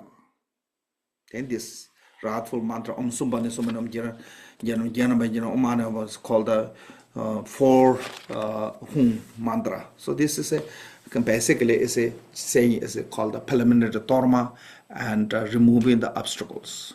So there's two kind of spirit. Not saying all spirit go away. One is a spirit who took the samaya, we call the dharma protector. Even the worldly being, they're still protecting, dharma. So they can remain here because they enjoy, they will be happy. What we do the dharma, they can benefit also. But certain beings, they're not happy. They don't like. So best how to make solve the problem is it just said, okay, give me the land, give me the place, and you go to somewhere else so that way I can do it peacefully, and you don't have to be suffered by hearing or seeing my dharma activity. Then you have to take refuge. There's I invite the ocean of the Guru, 3 jewels, and the Victoria One, together with their retinue, on Bhajana Sama Jas. So, ocean of the Guru, mean the root and lineage Guru. All who Guru, master, who involve the teaching and preserving this particularly sacred path, continue this all the Guru mean the Guru is a Sanskrit word, basically. It's a mean the someone is a heavy with the knowledge. That's what the Guru means. I think same as in the English teacher, yeah? That's what it means. If you don't have knowledge, you cannot become a teacher. You have to have knowledge to become a teacher. I was told it meant remover of darkness. Yeah, then when you have a knowledge, you remove the darkness of the ignorance. In the Tibetan, translate Guru as a Lama. Lama means the kind of like higher one, higher being, supreme one.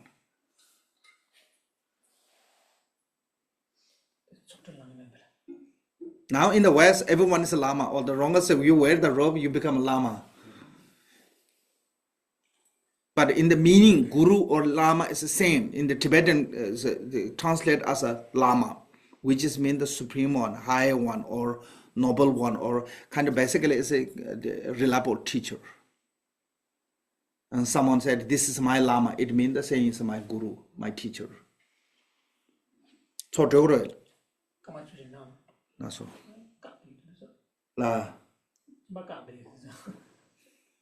Nama said, I have to take break. Yes, sir.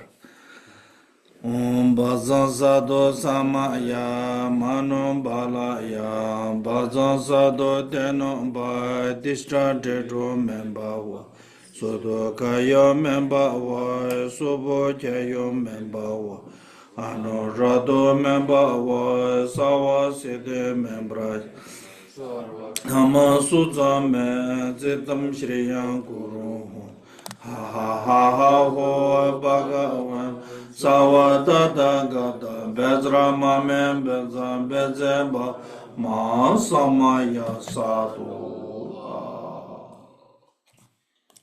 If you have a question, you can ask, okay, just raise hand. 10-minute break. Yes? Yes, after you offer the fruit to the spirit, Yeah. what do? You throw it in the trash?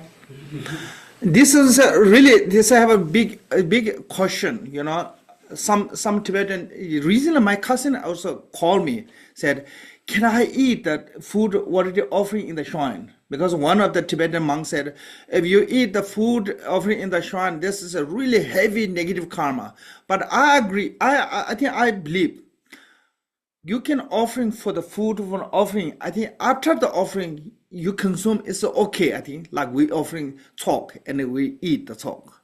So, but certain spirit food like we offering, I think should take out, leave outside, like spirit food, because they have a sense of ownership on that. Enlightened beings, once we're offering, then it's we can receive as a blessing to use them on. So, huh?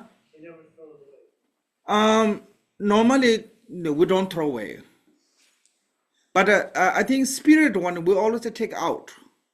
Like we make the torma, said take out to put in the clean place. So if you have a fruit, maybe take out so somewhere to in the forest or somewhere in the or throw in the water, clean place. I don't think so. It's good idea to throw in the trash. Yeah. Yeah. So, if I don't have an empowerment to do a Naga offering, how do I do it before I do a smoke offering or in my new house?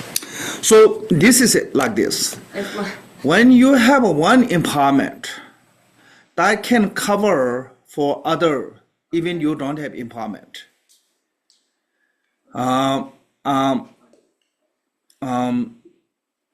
So like for example, if you have a Kala Chakra, Chakra Sambhavara, that kind of empowerment, then they said even you don't have like generosity, Tara empowerment, still you are allowing to do the practice.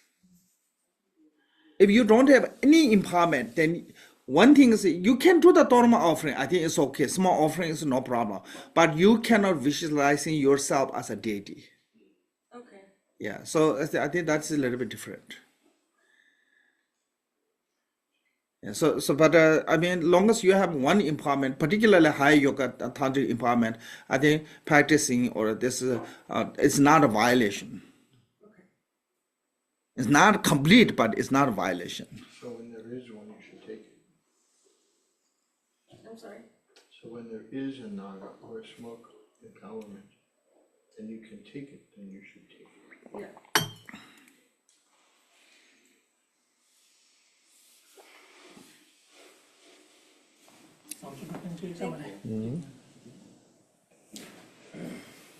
If you want to take break, you take. I wait here.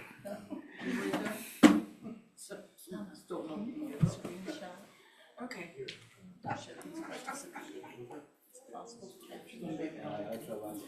So Khenpo, I have another question. Yeah. Hold on, I have to write it.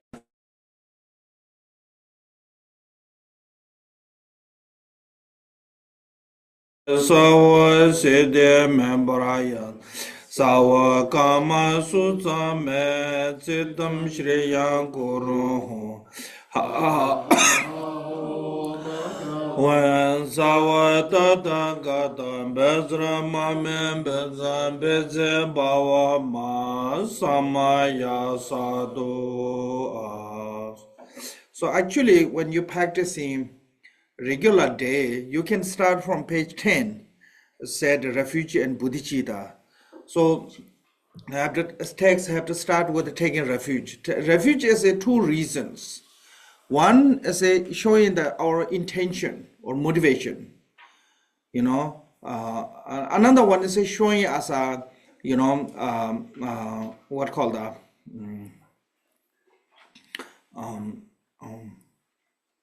goal. So either way, refuge basically said two type of intention or motivations. One, take refuge with the intention of the renunciation. Another one say take refuge with the intention of the compassion. So both I think need this on this. You need a renunciation from the samsara and a compassion toward the sentient beings. So then this take refuge. So here said inviting the feel of refuge awakening feeling space. Awakening is not necessarily here say is a, but basically say is a awakening mean the enlightened beings, because only enlightened being can give you refuge. Now question is a, if that is the only, then how come like 12 yaksha and Indra, Brahma, four Dharma king, how they become enlightened? They are not enlightened. But even they are not enlightened, they took the oath, they took the vow from the Buddha, like we call the Sangha. You know, one enlightened Sangha is equal to 4 fully ordained. Even ordinary 4 gathered together is become a Sangha community. So I think that way it's not going to be contradictory, but we have to take refuge to the Buddha Dhamma Sangha. Now here, generally Buddha Dhamma Sangha means the Buddha as a teacher, Dhamma as a teacher, Sangha as a community. But here is called the refuge as a, specifically the mandala of the medicine Buddhas. Who are the Buddha when we take in refuge? Here, taking refuge to Buddha as a medicine Buddha. That is Buddha. Or 8 Sugata, 8 great Sugata. They are the Buddha of the refuge. And Dharma is a medicine Sutra that Buddha taught. Particularly that Sutra. We will go to, after Monday to a few days, we read that Sutra. Then you can know that is the Dharma. And the Sangha, here you have to look at all the regional. According here right now in this mandala, there's 4 dakinis. You see that 4 dakinis? This can be, say, they are the Sangha.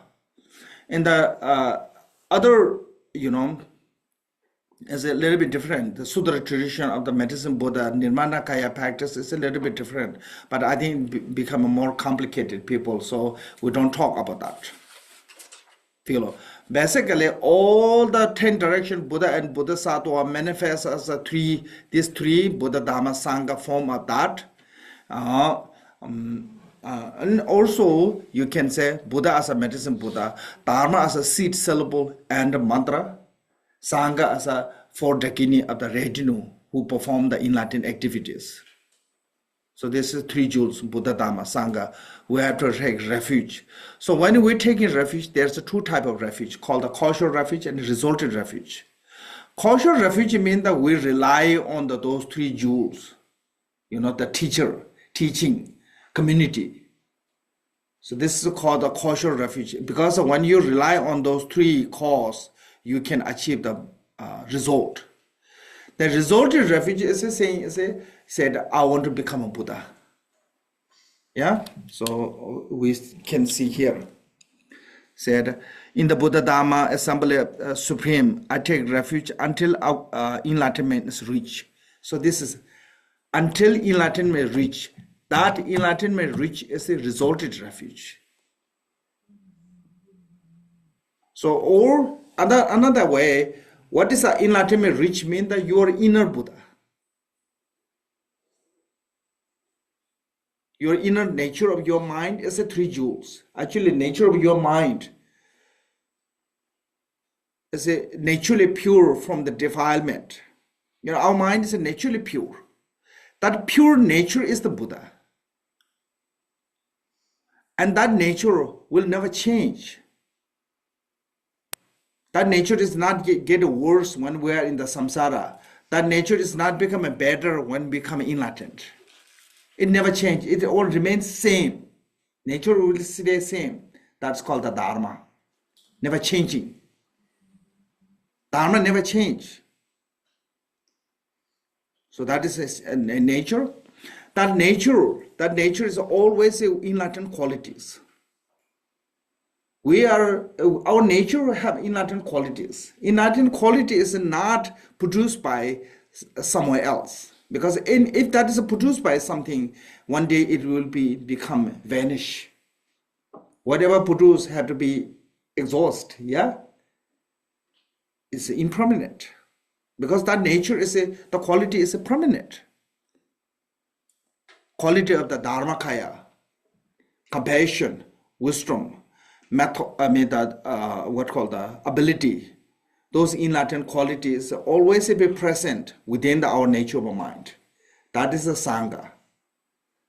So that way, our mind, it unchangeable nature is the Buddha. And our mind, nature is always pure. Nature is always pure. That's Buddha. And that nature will never change any circumstance. It's called the Dharma. And that nature is always be with the enlightened qualities. That is Sangha. So that's called the resultant refuge. So it's called the inner Buddha. We have this inner Buddha. So how we realizing this inner Buddha is by relying on the outer Buddha. So Buddha as a teacher, Dharma as a teaching, Sangha as a community. So when we learn from them, then we can practice. Once we can practice, then we can awake. So that's what it means, the awakening. Awake from the delusion, awake from the confusion. So that way here saying is a refuge, awakening, feeling space. Awakening one with the enlightened one. So you have to visualize in front of you that medicine Buddha is the center in here, and the medicine Buddha at the heart, seed syllable, and also mantra, and also you can see the medicine Buddha scripture on the one side, and you can see the all the retinue of the medicine Buddha. Those are Sangha. So these are the representative of the Buddha Dhamma Sangha. You have to take refuge on them. So once you took refuge on them, then what is result will come by taking refuge. One day you reach to the complete enlightenment. That is called the resultant refuge or inner Buddha. So that's showing until you reach to the enlightenment, you need to take refuge. So now that is the same as until you reach to the enlightenment, you need a guru.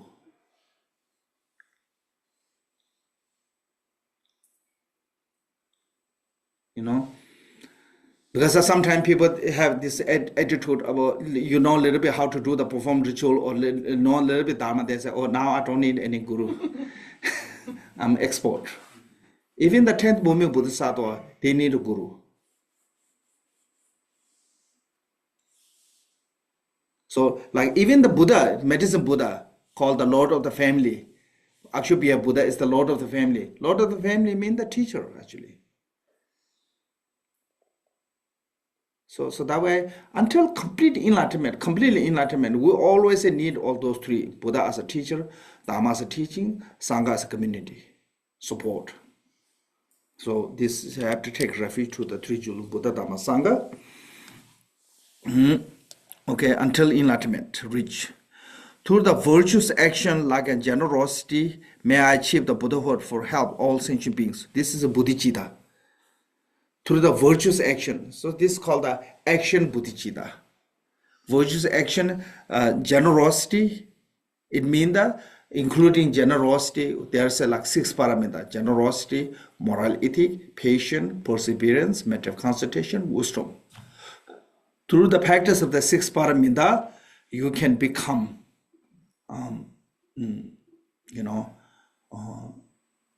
complete enlightenment. Because meditation on the emptiness alone cannot become enlightenment. So that way, Bodhisattva, if you look at the jewel ornament, the Bodhisattva, they have from the first bhumi to the 10th bhumi, they call the pause meditation and equipoise meditation. Equipoise meditation means the meditation on the one pointedly meditating on the emptiness. Pause meditation means that you wake from that meditation, then you perform. Like first Bhumi Bodhisattva practice as 10 parameters, but specifically emphasizing on the generosity. Second Bhumi Bodhisattva practice the 10 parameters generally, but specifically emphasizing on the practice of the morality and so, all the 10 parameters practice in the 10th Bhumi. So that is that way. without the practice of those paramita, you cannot get to the enlightenment. So that way, in the, like a, in the jewel ornament, if you read, said like a, how to be patient. There's many method to become a patient. One is said you have to see their kindness of the sentient beings. Because without the sentient being, you cannot practice the 6 paramita. Without the 6 paramita, you cannot achieve the enlightenment. Make sense? Yeah, so that way, this called the action bodhicitta. Generosity, morality, patience, perseverance, mental concentration, wisdom, method, strength, aspiration, and primordial wisdom. This called the action bodhicitta. May I achieve the Buddhahood to help all beings. So why you want to become a Buddha? For your personal goal or for others' sake? If your personal goal, once you reach to the first movement, you don't need to pursue it further because you're totally free from suffering. You don't have any more suffering. So you're done. You're liberated. But when you want to help other sentient beings, then reaching to the first bhumi, reaching to the arhat is not good enough. You have to become a Buddha. If you want to help other, without the obstacles. If you really want to help other to liberate sentient beings, you have to become a Buddha. Until we become a Buddha, our capacity is not good enough to help other sentient beings. Make sense? So you need to. So this is the your mental attitude of why we're taking refuge and why we're general mind of enlightenment, bodhicitta. So this take refuge in bodhicitta. Okay, then this one is sometimes called the 7 branch of the practice, sometimes called the 5 purity of the Vajrayana. So first said, I go for refuge onto. What does unto mean?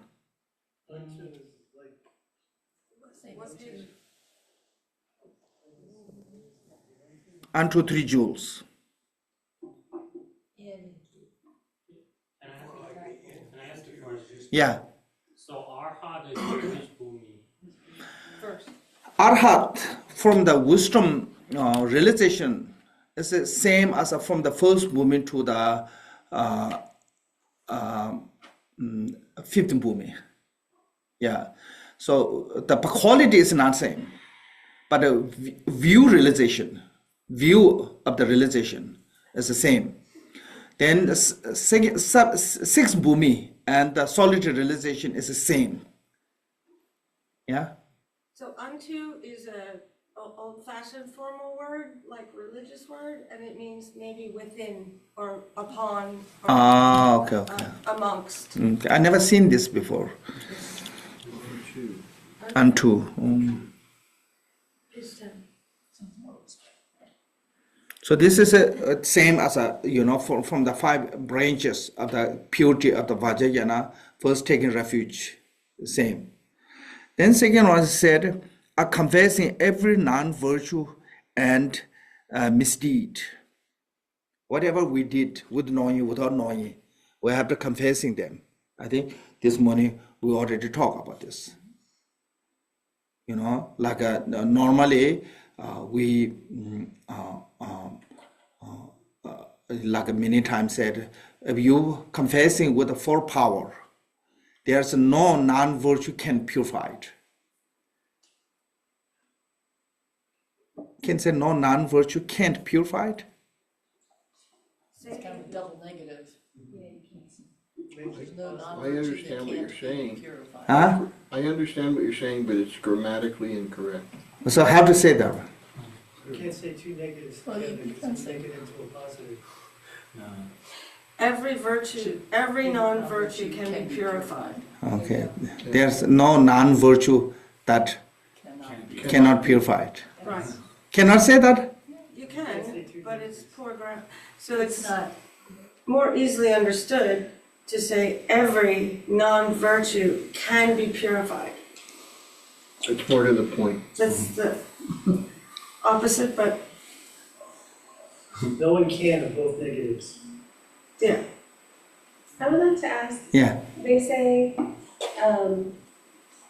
to, like, seek refuge until enlightenment, but then it seems that you never really leave Visvantha Dharma, or, I'm nervous now, I'm forgetting my words. But, it kind of seems that you turn it around, and then you offer refuge at a certain time. Yes, you become that. Yeah, you don't leave it. You- Yes, like you go to school, then you graduate, you become a teacher. You never leave. And you skip, already you are free. You don't have to take exam. You know, you already have a degree. So you're already free. So that way it's different. You already skip. Yeah. Yes? What's the trade-off? Like if you skip the formal offering and the lineage in the beginning, if you skip that and go straight to the refuge in bodhicitta, what's the trade-off? What are you giving up? What are you losing? And when is it permissible? No, normally, like for example, when we do the retreat, Dharma offering is to do first session. After the second session, you don't need to do that one all time. But also sometimes you have to do the, skip, sudden, you can skip, basically. Dharma offering is auctionable. Yeah, but what's the trade-off in doing that? Trade-off mean? What benefit? What do you lose? What do you lose? What do you lose? It's just you lose your opportunity to practice the generosity.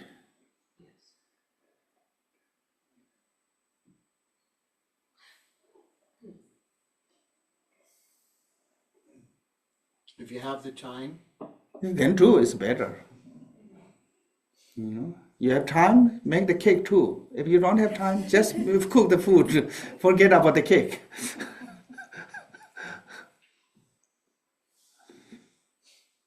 So basically saying is if you start from here, page 10, your practice not become incomplete. Okay, it's not become incomplete. But if you start from the beginning, also it's not become too much. But it's according to your timing. Sometimes it's you don't have always have a lot of time. So when you are shortage with the time, then you have to do the only important part. So that way this is become part of the important.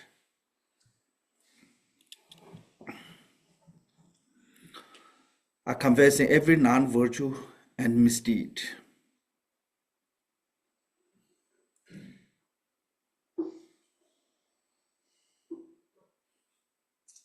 So,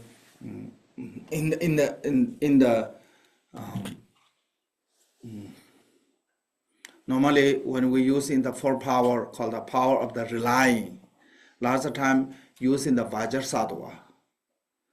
Why is the Vajrasattva more than other deities? Because they say it's Vajrasattva is like same as a compounded of all the five families. All the five family become one, it's become a Vajrasattva. All the five family, they have their own, each individual, they have their own qualities. Make sense? But when they become a oneness, that is a Vajrasattva. So it's just like a front of all the five family, not just one individual Buddha. So that reason Vajrasattva is a more powerful for the power of the relying. Then power of the remedy is using the Vajrasattva mantra, 100 syllable, and the power of the resolve mean that you have to make the commitment. You're not going to repeat, because sometimes people think, oh, it's okay, I make mistake, then I can confess.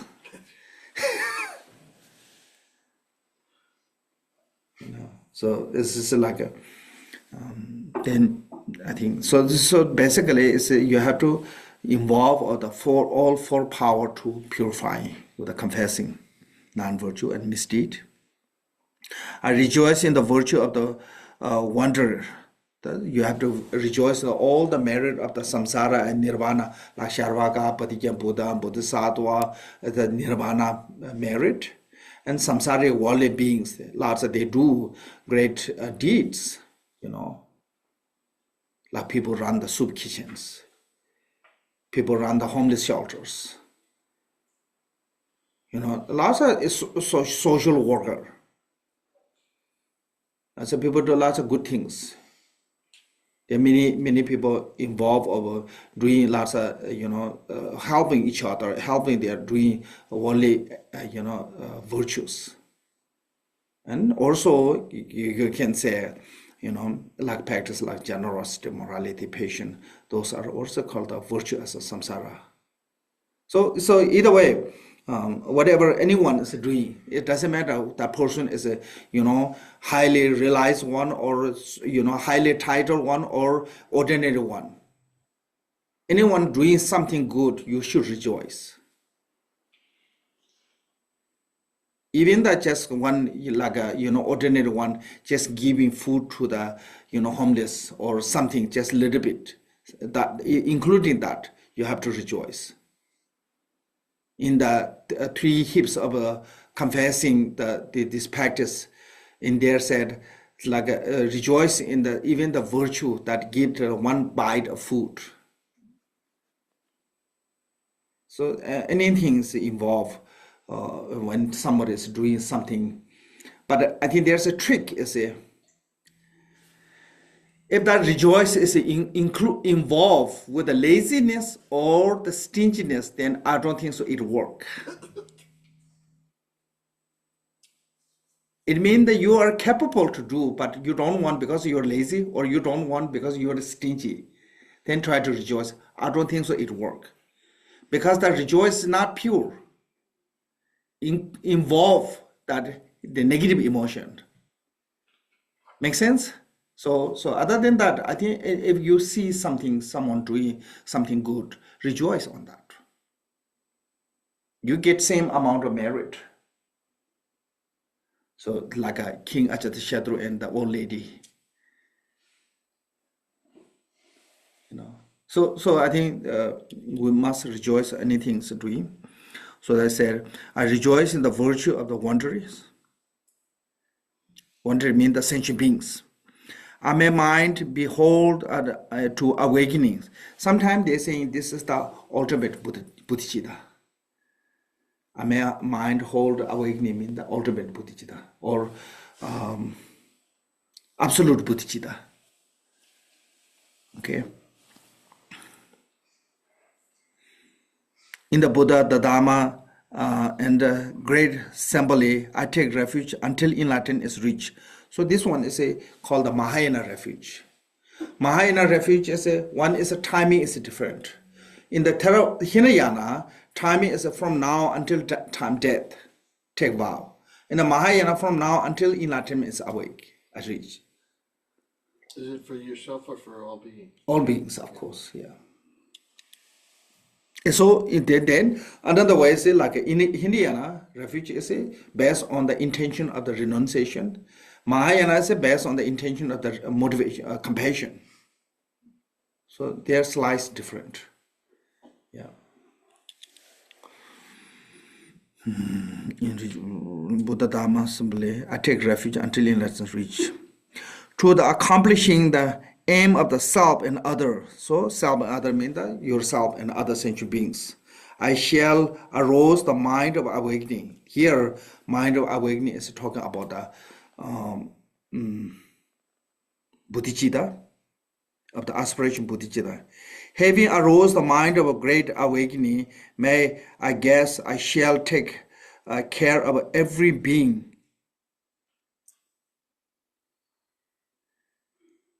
I shall practice the placing the Bodhisattva contact. So what is the placing of the Bodhisattva? How to take care of the every sentient being is through the practice of Bodhisattva contact. What is the Bodhisattva contact? Is practice of the 6 paramita. Generosity, morality, patience, perseverance, material constitution, wisdom. May I Buddhahood be achieved to help all beings. So this is a dedication. So that way this is, you can say 5 branches. Sometimes it's called the 7 branches of the Vajrayana. taking refuge 1, confessing 2, rejoicing 3, aspiration, what called the ultimate bodhicitta 4, and aspiration bodhicitta 5, I think action bodhicitta 6, and dedication 7. I think this is called the 7. So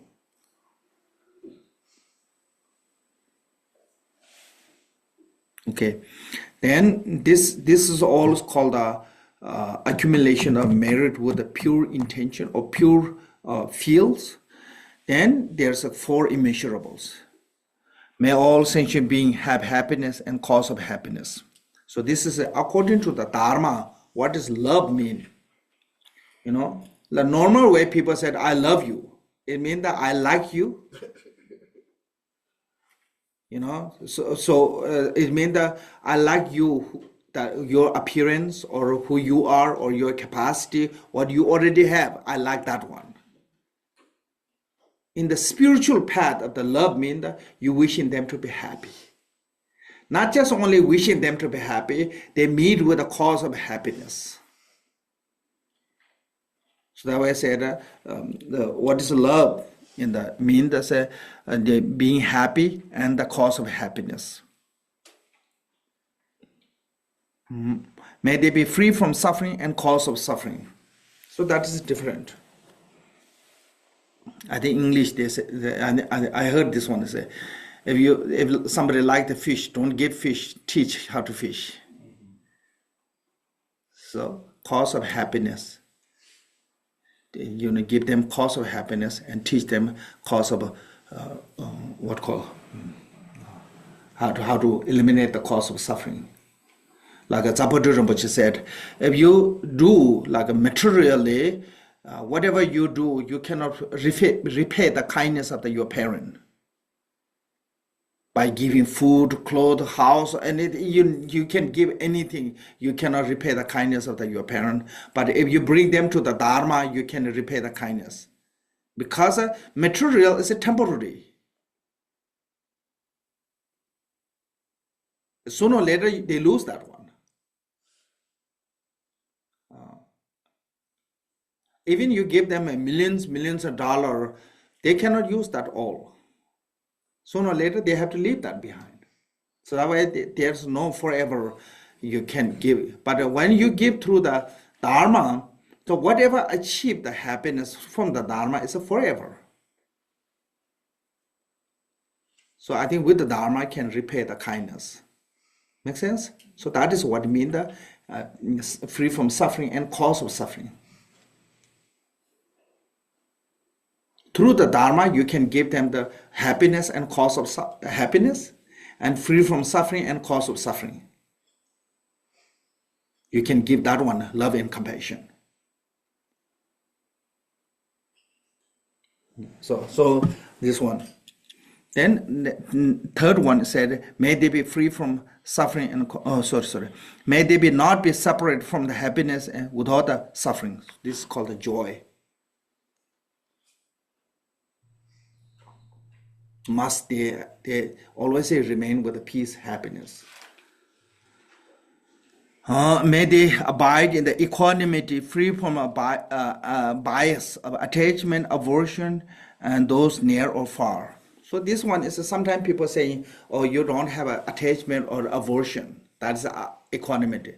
That's not equanimity. That's ignorant. Just not have attachment and aversion is just ignorant. That feeling is only come when you are ignorant or when you don't have a consciousness. Make sense? But here in the practice of the equanimity means that you have to have the love is equal to the everyone. Label of the love, everyone. Doesn't matter. The person is close to you or distant, mean the loved one or enemy. Close and distant is basically talking about the emotionally. Some are really close, it's called the loved one. Distance means the far from the like your dislike. So Bodhisattvas, you have to have an equal. both are equal to. Like one time Buddha had an injury in the foot, and the physician tried to stop bleeding. Bleeding? Couldn't. He did everything, couldn't. So Mahakashyapa said, I heard Buddha love everyone equally, like no differential for his love to the Devadatta and the Rahul. If that is true, Buddha's bleeding is stopped. It's a Tibetan called the Dhammatarwa. So when Mahakashyapa said that one, immediately stopped Buddha's foot bleeding. So that is showing as a Buddha's love to everyone is equal. So that is what equanimity means. You don't have a discrimination. So you have to have love everyone. If you want to become a Bodhisattva, you have to have love everyone. So these four called the four immeasurables. One thing is, I think when you truly love someone, there's no measure of that love. Make sense? One way is that love itself have no measure. But another way is when you love every sentient being, there's no measure. How much you love, how many you love. You're no measure because sentient beings have no measure. So that's what I call the four immeasurable. So this Jiddu Sumgun gave the simple example. Love is a feeling same as when a mother sees the child. She has some kind of like feeling toward to the child. I think like a civilian, what call this, husband and wife, how to say, spouse, amount of friends. Sometime, not always, sometime when one is becoming succeeding, maybe other one get jealous. Possible. But I don't think so. Any parent, especially mother, get jealous when that child becomes successful. I heard this one, somebody said, when child is becoming really successful, actually mother can feel more joy than child in himself. That is come from the love. So that way, said Jiddu Sumgun said, love, example of love is when mother see the child, have special feeling of joy. That's what love means. The compassion means that when you see that someone is truly have a misery with a suffering, some kind of bad disease, even you don't know that person, it makes you chill. You feel sad, feel bad. Even you don't know that one.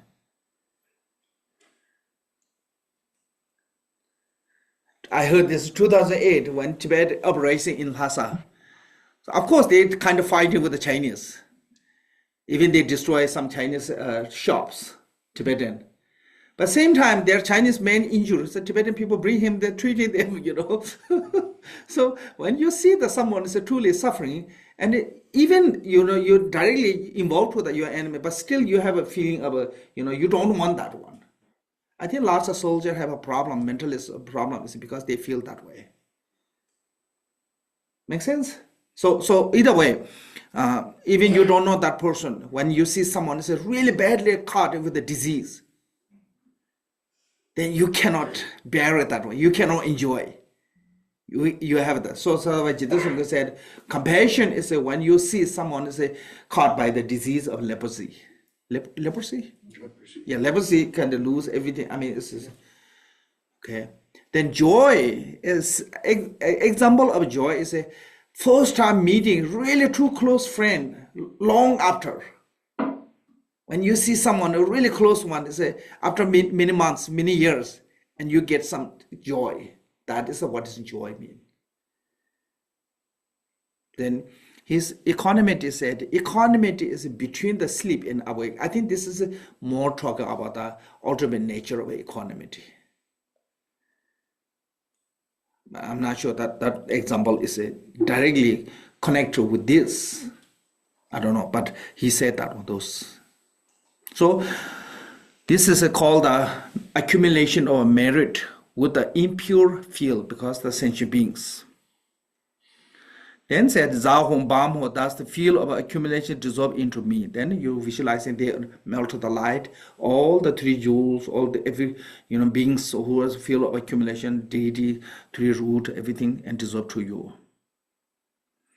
Then you can do the Guru Yoga practice. In this Guru Yoga practice, is related to this Guru. This is the Yudo Yundengobo, the second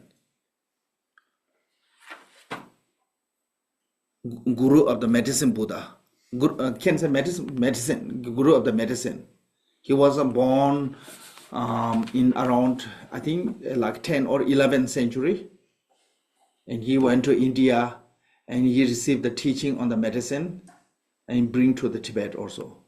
Could you say his name slowly? Yuto Yundengobo.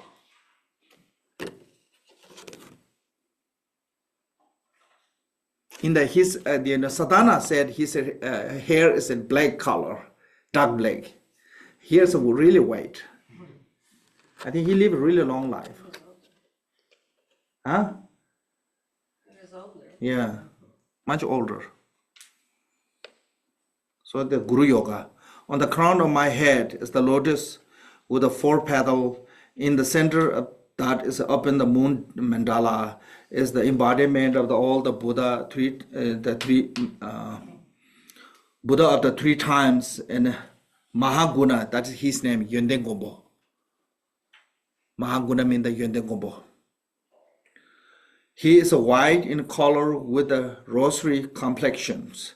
He fully blessed with the glorious, brilliant, and is inseparable from the medicine Buddha king.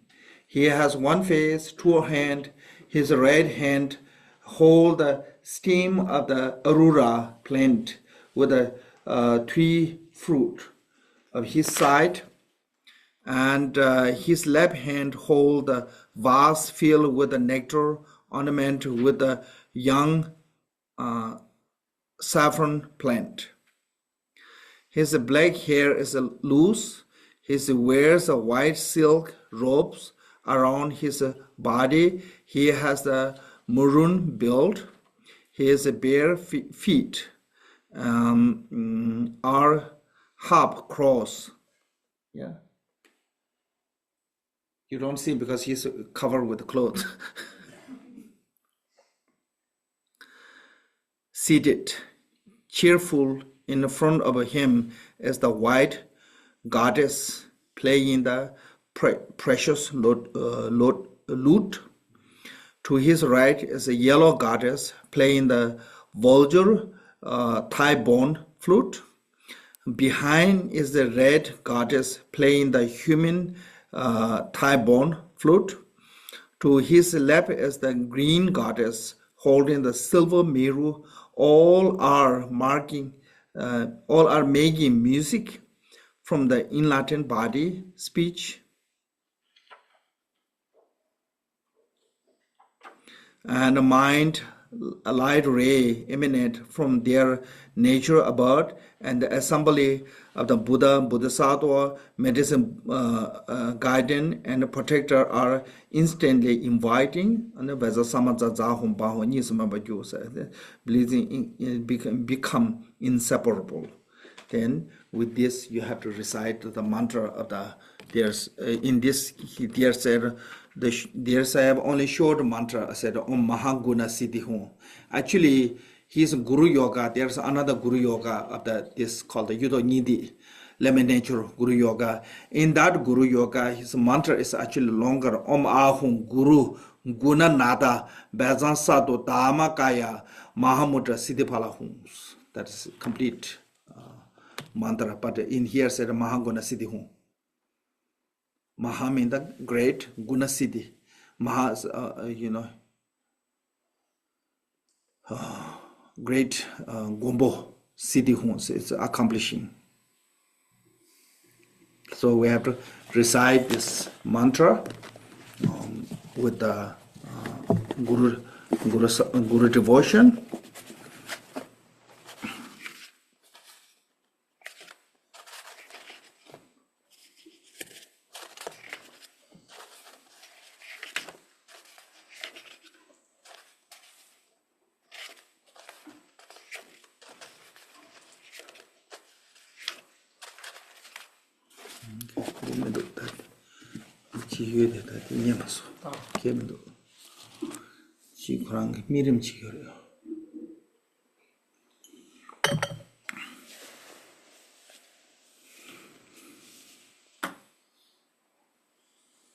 So when you recite in this mantra, from this guru's body radiate a three-color light: white, red, blue, and invite in all the essence, vital essence of the element, and all the essence of the beings, like longevity, and also all Buddha and Bodhisattvas blessings.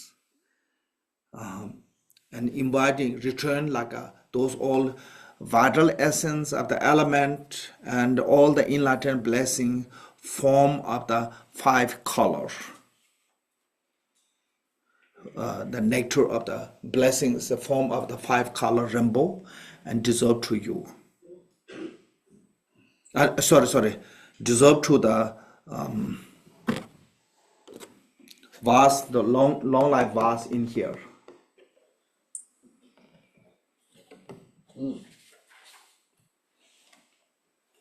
Then from that long life vase to you receive that nectar of a what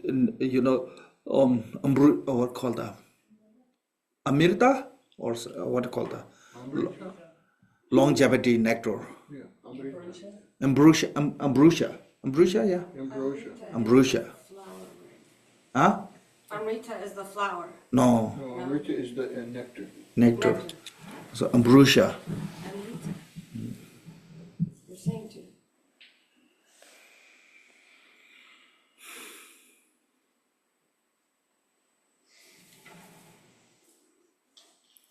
So this Mahaguna is also same different manifestation in India called the physician of the Buddha.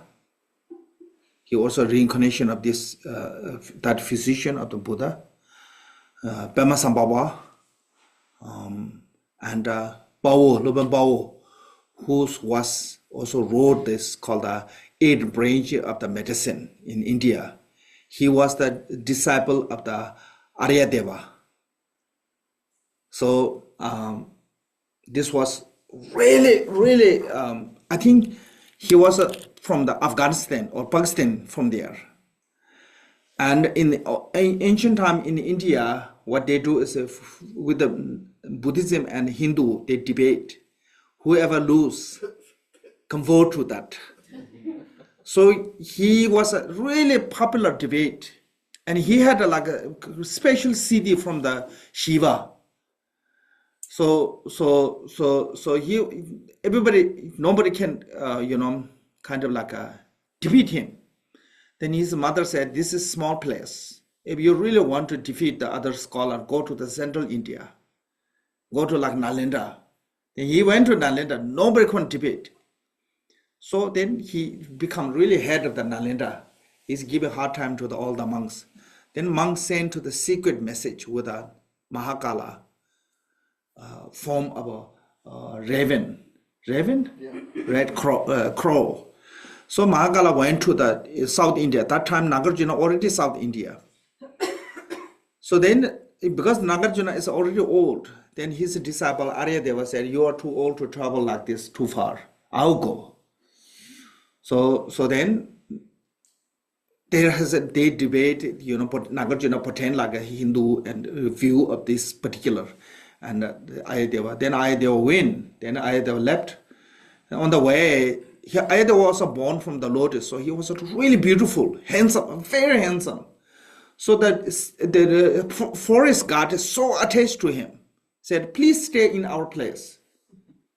You become our teacher, stay." But Ayadeva said, "I have Guru's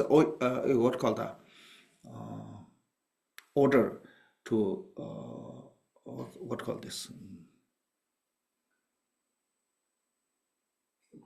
mission. I have to go to center." So then he gave one eye to them. So he had only one eye. So but then when he get to the Nalanda, he couldn't go inside. So he pretend like he, the a person who collected the firewood to sell the firewood. So then he went like that. Then he got there, and then because the master, he counting the monk, every day, giving head to the hit into the head, 1, 2, 3, like this every day. Then today there's an extra one. Then he said, this is a new extra one. Where come from? Then Aryadeva said, this head come from the neck. This extra head come from the neck. It's basically the head is come from neck. He's kind of start with the argument there. That's how they start a debate. So there's a lot of debate, but basically, so because Aryadeva was born from the lotus, so Shiva's Siddhi cannot help for him to debating. And there's also miracle, playing.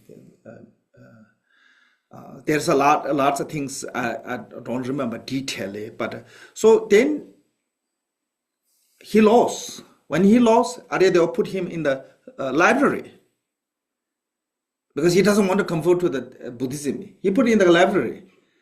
So he put all the texts underneath. He's sitting there because it's cold, kind of like on the floor, He put all the Dharma texts. So at some point, he just pick up one page. From his bottom, he pick up one page and start reading because he bored. I mean, he cannot do anything. So he then exactly the text Buddha mentioned about him.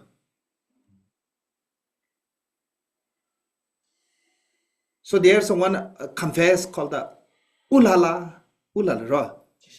Ulala, it means, oh my gosh.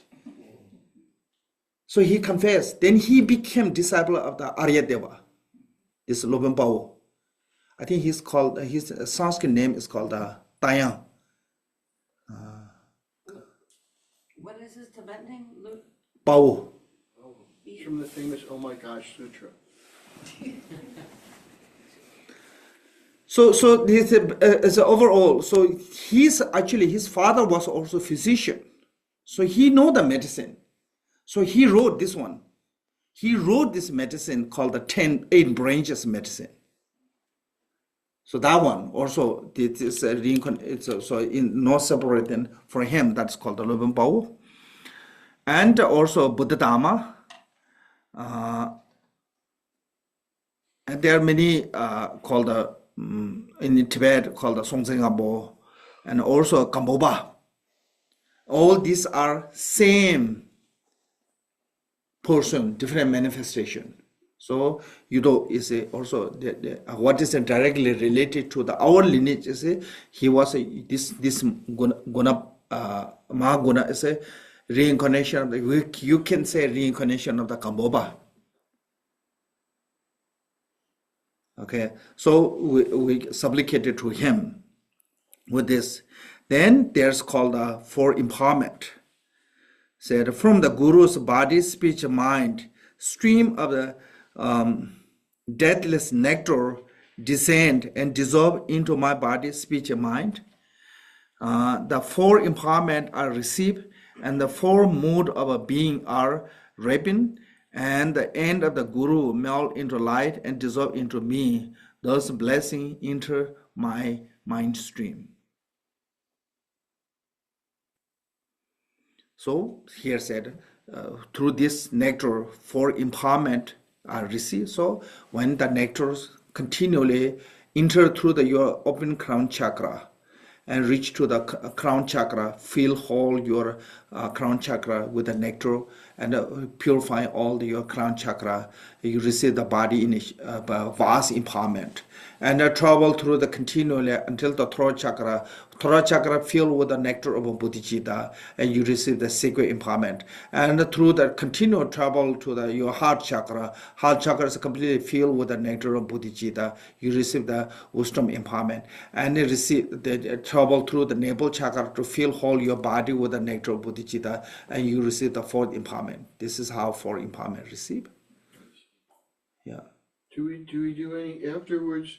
After doing this, do we do any sitting practice or we just move on with it? Then you should, after this so that then it said, receive the four empowerment, then four mode of being a rapping.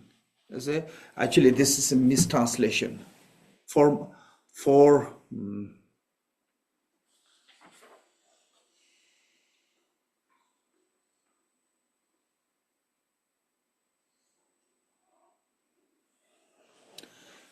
purifying your body, speech, mind, and subtle obscurations. That's what the rapping means. For Moodle. Is this coming from longevity ways? Yes, from this. From the ways? Yeah, from the vase.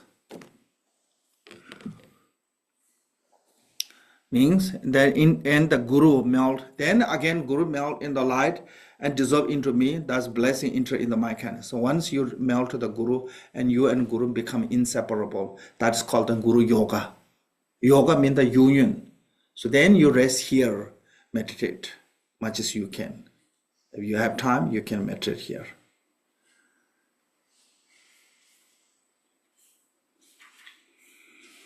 Okay. Then here, next one is a blessing the offering. So we have a front of the shrine offering object. So we have to bless that one. But Rinpoche said, if you not bless the offering, and before you offering to the, in Latin, that some spirit come, they can, take away. So you have to bless them. So how to bless them? Is is purifying by all the impurity is purifying with the wrathful mantra of the deity. And almost the Sarvadhamma Subhachi, the meditation on the emptiness. Okay, so this is the purity and refine. From the state of the emptiness, pure realm of the Aganishta, that's a beautiful, the behold appearance. In the center that are great lotus, million of the inconceivable offering filled with the spirit of the space. So feel as completely filled with the offering object. So here, what we say, Ombaza Arga Ahum. So normally we do with the mudra, Ombaza Arga Ahum, Padi Ahum. So this is whenever, I think I mentioned this many times, when you see the Ombaza Ahum, Om and Ahum, it's blessed by the body, speech, mind of the enlightenment. So that time you don't do the snake. It's this one. This is basically a sign of saying, please take or please enjoy.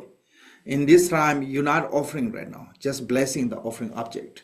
So just Om Baza Arga Ahum, Om Baza Badi Ahum, Om Baza Bube Ahum, Om Baza Dube Ahum, Om Baza Aloje Ahum, Om Baza Jende Ahum, Om Baza Nivide Ahum, Om Baza Shabda Ahum. So here said Om Baza Argam. Baza means the Vajar means the emptiness. So Argam is an offering method. So that way, so within even the offering is also supported by the wisdom and method both. Union of the wisdom and method, that offering become a union of wisdom and method. So that Argam Pandi Pube to be alone in the chapter but this I saw. So there are times I notice when we're doing the blessings, tell me if I'm wrong, where we don't do all of the mudra you do. huh? Mudra you do with the Vajar and bell holding hand, but you don't do this one, Yeah, I know. blessing one. Okay, but we're doing all. Mudra have to do all. Okay. Because it's called the mantra, mudra, samadhi. Mudra is a sign language. Yes? For these practices, what if you're just not a shrine kind of person? You don't have the space to dedicate to a shrine. Does that mean you can't do these practices? Called that then visualizing with the mentally.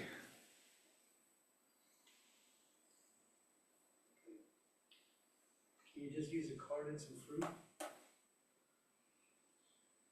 Can you use just a card, a deity card? card and some fruit.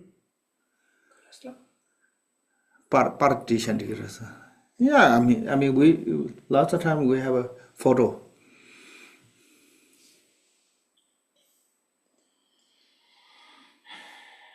I used to have those 8 legged sign and 8 substance. The photo, one photo. I also carry with my prayer book, but I don't know. Lately, I couldn't find that one.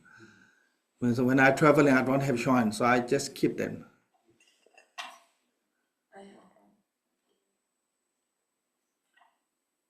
So this is a. I mean, if you're capable, I think I mentioned this before, you should arranging them, whatever you can. But sometimes it's we cannot. Then it's okay. With the mentally, so that way I said physically arrange and mentally visualizing. If possible, must be physically arranged. But if not impossible, then it's okay. Just mentally visualize. There's no limitation. Yeah, I think this, and also one thing is that one. Two things, even you cannot arrange it that offering like this kind of every time when you're eating food from breakfast, lunch, dinner. Before is you touch a fresh one offering to the 3 jewels. And then you unless you're doing the 3 times offering.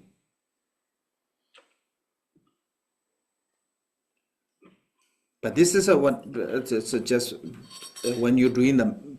This is talking about somebody who like doing the ritual retreat or practice and have all the shrine offering you arrange physically. Then you have to bless them. Have the substance. Have to bless.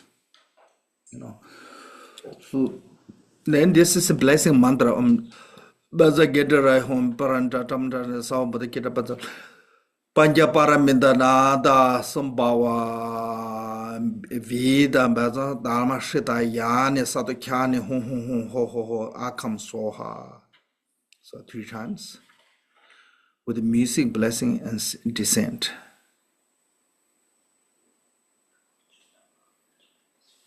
Okay.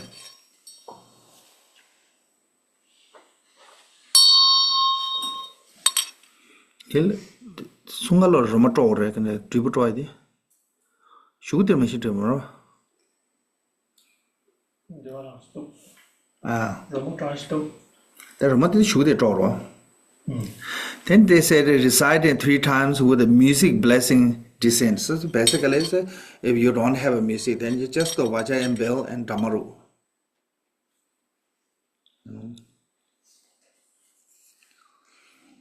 In the monastery, we have lots of different kind of music instrument. Use all of them.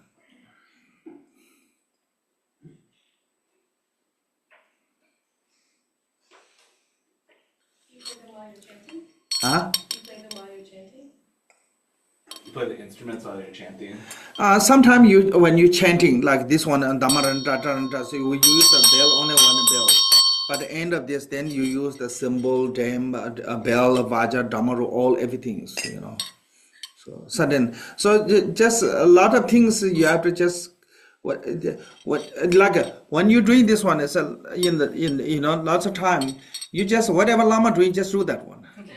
When Lama use the bell, you use the bell, because sometimes you hesitate. It's okay. Whatever Lama using the bell, you use. And also, if you have a Dhammaru, just bring them to use whenever. Then you will learn there.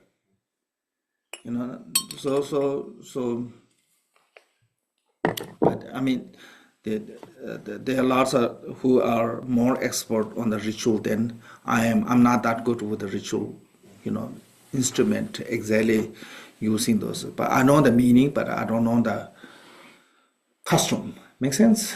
Because I never spent that much in the monastery to do those things.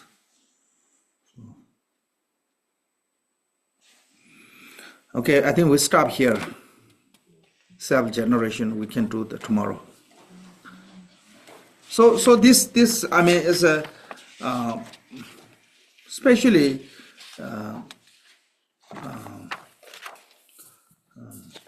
we went through the lineage master. And we went through the preliminary dharma and refuge and blessing the offering.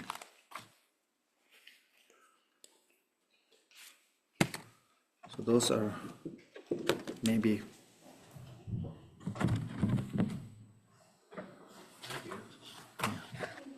Okay, John? Dedication prayers? Ready?